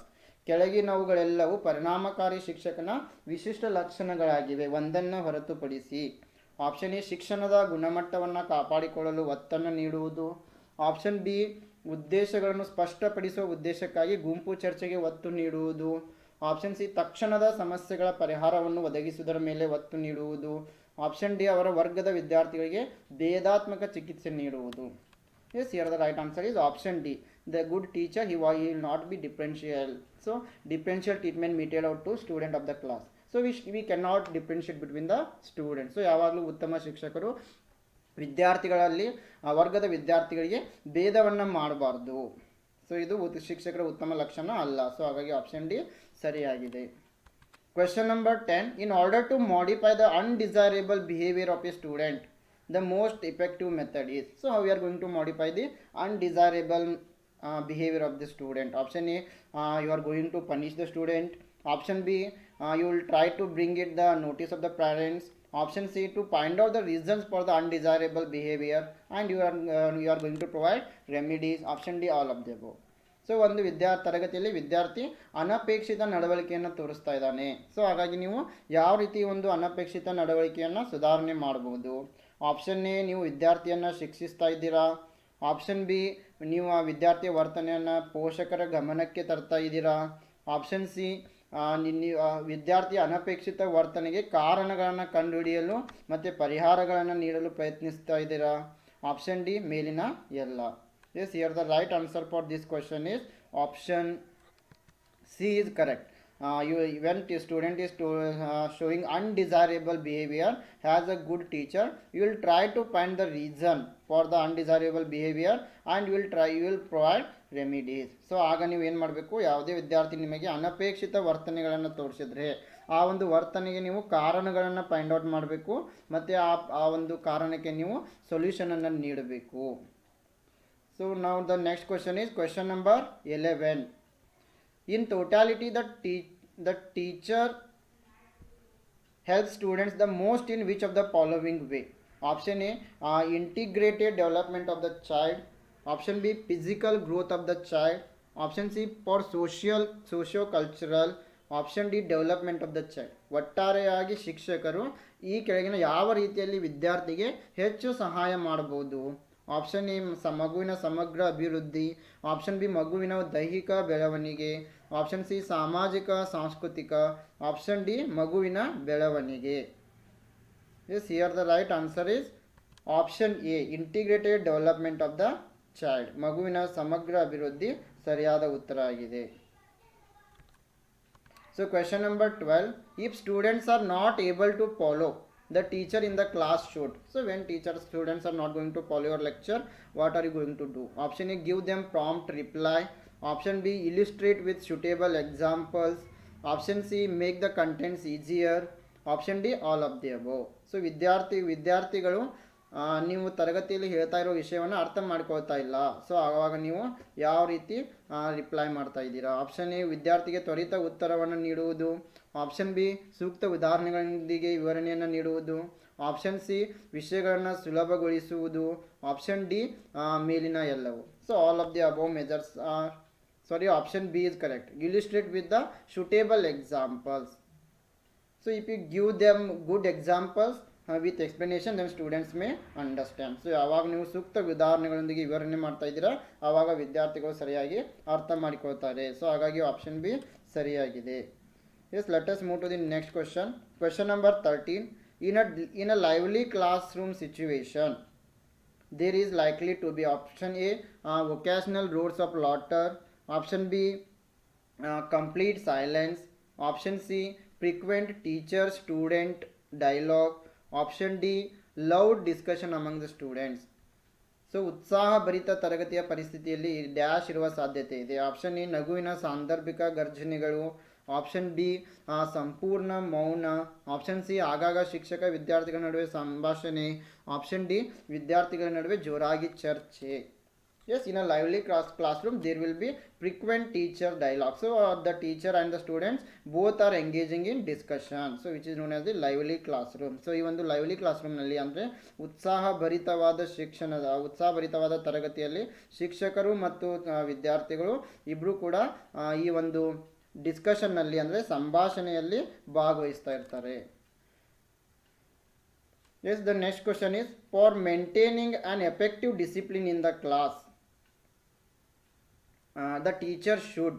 Option A, allow students to do what they like. Option B, deal with the students strictly. Option C, give students some problems to solve. Option D, deal with them politely and firmly. Yes, ತರಗತಿಯಲ್ಲಿ ಪರಿಣಾಮಕಾರಿ ಶಿಸ್ತನ್ನು ಕಾಪಾಡಿಕೊಳ್ಳಲು ಶಿಕ್ಷಕರು ಏನನ್ನ ಮಾಡಬೇಕಾಗ್ತಾ ಇದೆ? Option A ವಿದ್ಯಾರ್ಥಿಗಳಿಗೆ ಅವರು ಇಷ್ಟಪಡುವುದನ್ನು ಮಾಡಲು ಅನುಮತಿ ನೀಡುವುದು. ಆಪ್ಷನ್ ಬಿ ವಿದ್ಯಾರ್ಥಿಗಳೊಂದಿಗೆ ಕಟ್ಟುನಿಟ್ಟಾಗಿ ವ್ಯವಹರಿಸುವುದು. ಆಪ್ಷನ್ ಸಿ ವಿದ್ಯಾರ್ಥಿಗಳಿಗೆ ಪರಿಹರಿಸಲು ಕೆಲವು ಸಮಸ್ಯೆಗಳನ್ನು ನೀಡುವುದು. ಆಪ್ಷನ್ ಡಿ ಅವರೊಂದಿಗೆ ನಯವಾಗಿ ಮತ್ತು ದೃಢವಾಗಿ ವ್ಯವಹರಿಸುವುದು. Yes, the right answer is option D, deal with them politely and firmly.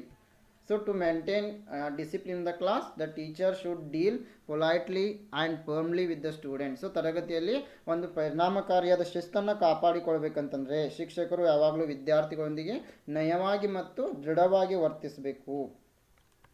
Question number 15. A teacher is said to be fluent in asking questions. He can ask. Option A, meaningful questions.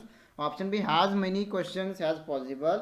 Option C, maximum number of questions in a fixed time. Option D many meaningful questions in a fixed time. Yes, ಒಬ್ಬ ಶಿಕ್ಷಕನು ಪ್ರಶ್ನೆಗಳನ್ನು ಕೇಳಲು ನಿರರ್ಗಳ ಎಂದು ಹೇಳಬಹುದು. ಯಾವಾಗ ಅಂತಂತಂದರೆ option A ಅರ್ಥಪೂರ್ಣ ಪ್ರಶ್ನೆಗಳನ್ನು ಕೇಳಿದರೆ, ಆಪ್ಷನ್ ಬಿ ಸಾಧ್ಯವಾದಷ್ಟು ಹೆಚ್ಚಿನ ಪ್ರಶ್ನೆಗಳನ್ನು ಕೇಳಿದರೆ, ಆಪ್ಷನ್ ಸಿ ನಿಗದಿತ ಸಮಯದಲ್ಲಿ ಗರಿಷ್ಠ ಪ್ರಶ್ನೆಗಳನ್ನು ಕೇಳಿದರೆ, ಆಪ್ಷನ್ ಡಿ ನಿಗದಿತ ಸಮಯದಲ್ಲಿ ಅನೇಕ ಅರ್ಥಪೂರ್ಣ ಪ್ರಶ್ನೆಗಳನ್ನು ಕೇಳಿದರೆ. Yes, here the right answer is option D. A teacher is fluent in asking questions when the teacher is going to ask many meaningful questions in a fixed time. So ಯಾವಾಗ ಶಿಕ್ಷಕರು ಪ್ರಶ್ನೆಗಳನ್ನು ಕೇಳುವುದರಲ್ಲಿ ನಿರರ್ಗಳ ಅಂತ ಹೇಳ್ಬೋದು ಅಂತಂದರೆ ಯಾವಾಗ ಶಿಕ್ಷಕರು ನಿಗದಿತ ಸಮಯದಲ್ಲಿ ಹೆಚ್ಚಿನ ಅರ್ಥಪೂರ್ಣ ಪ್ರಶ್ನೆಗಳನ್ನು ಕೇಳ್ತಾ ಇದ್ದಾರೆ ಆವಾಗ. Question number 16.